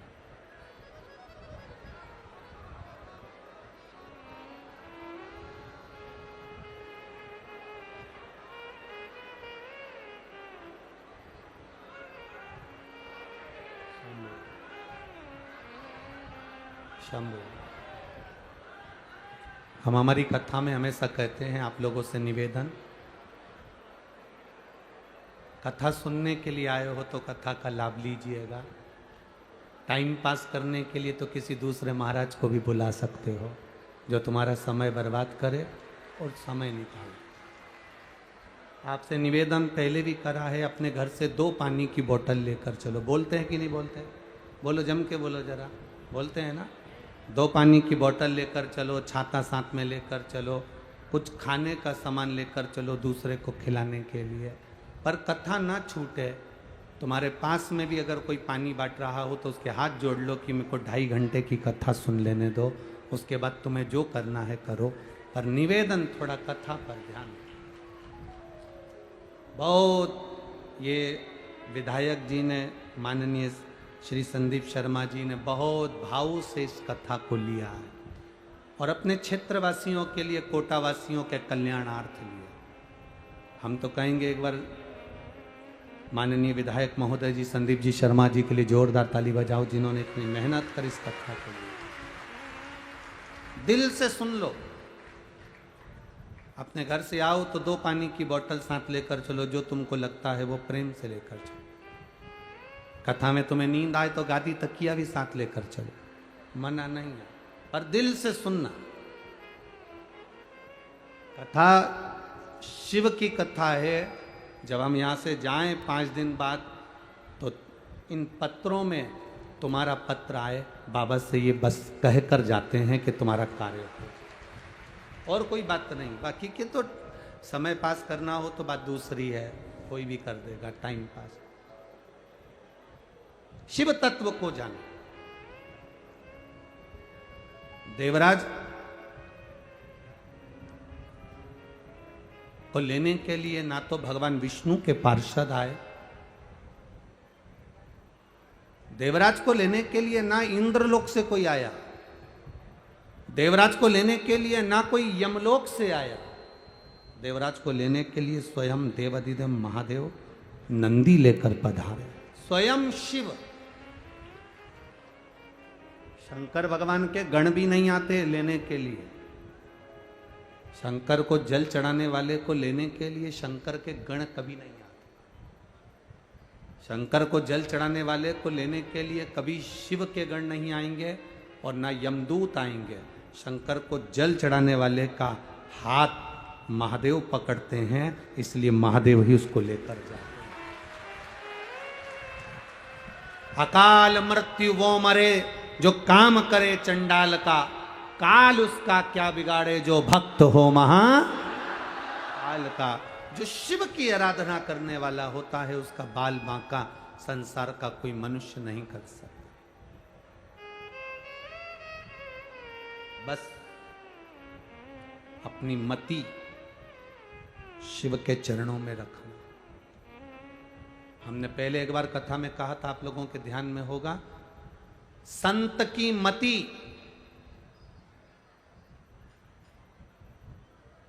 संत की मति और ग्रस्त में रहने वाले की श्रीमती,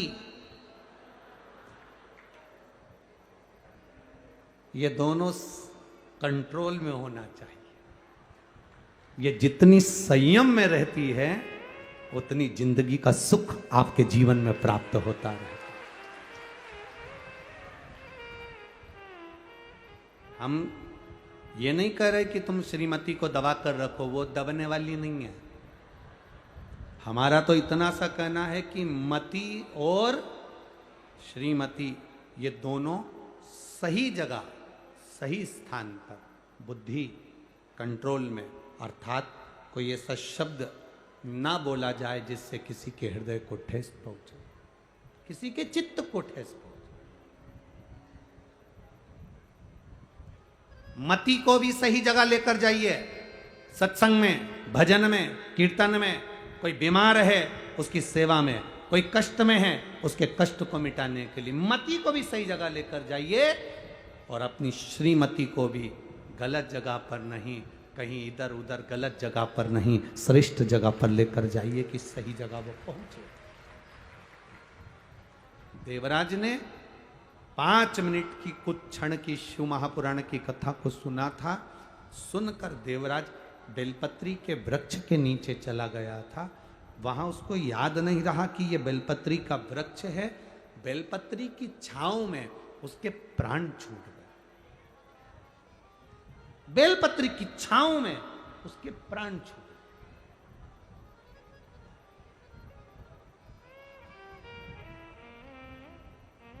एक तुलसी का दल,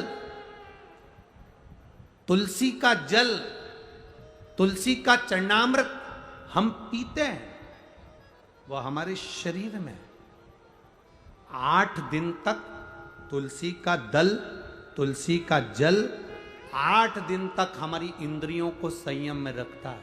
कितने दिन तक? 8 दिन तक। विष्णु पुराण कहती है बेलपत्री, एक बेलपत्री का आधे से आधा पत्ता भी, या भगवान शंकर पर चढ़ा हुआ जल, या बेलपत्री का आधे से आधा पत्ता भी, या एक पत्ता भी हम ग्रहण करते हैं, शिवजी पे चढ़े हुए जल को हम पीते हैं, तो हमारी इंद्रियों में तुलसी का जल 8 दिन तक रहता है। बेलपत्री का जल, बेलपत्री का पत्ता 1.25 महीने तक हमारे उदर में हमारी इंद्रियों को संयमित करता है। 1.25 महीने तक बेलपत्री का पत्ता हमारी इंद्रियों को संयमित करता है।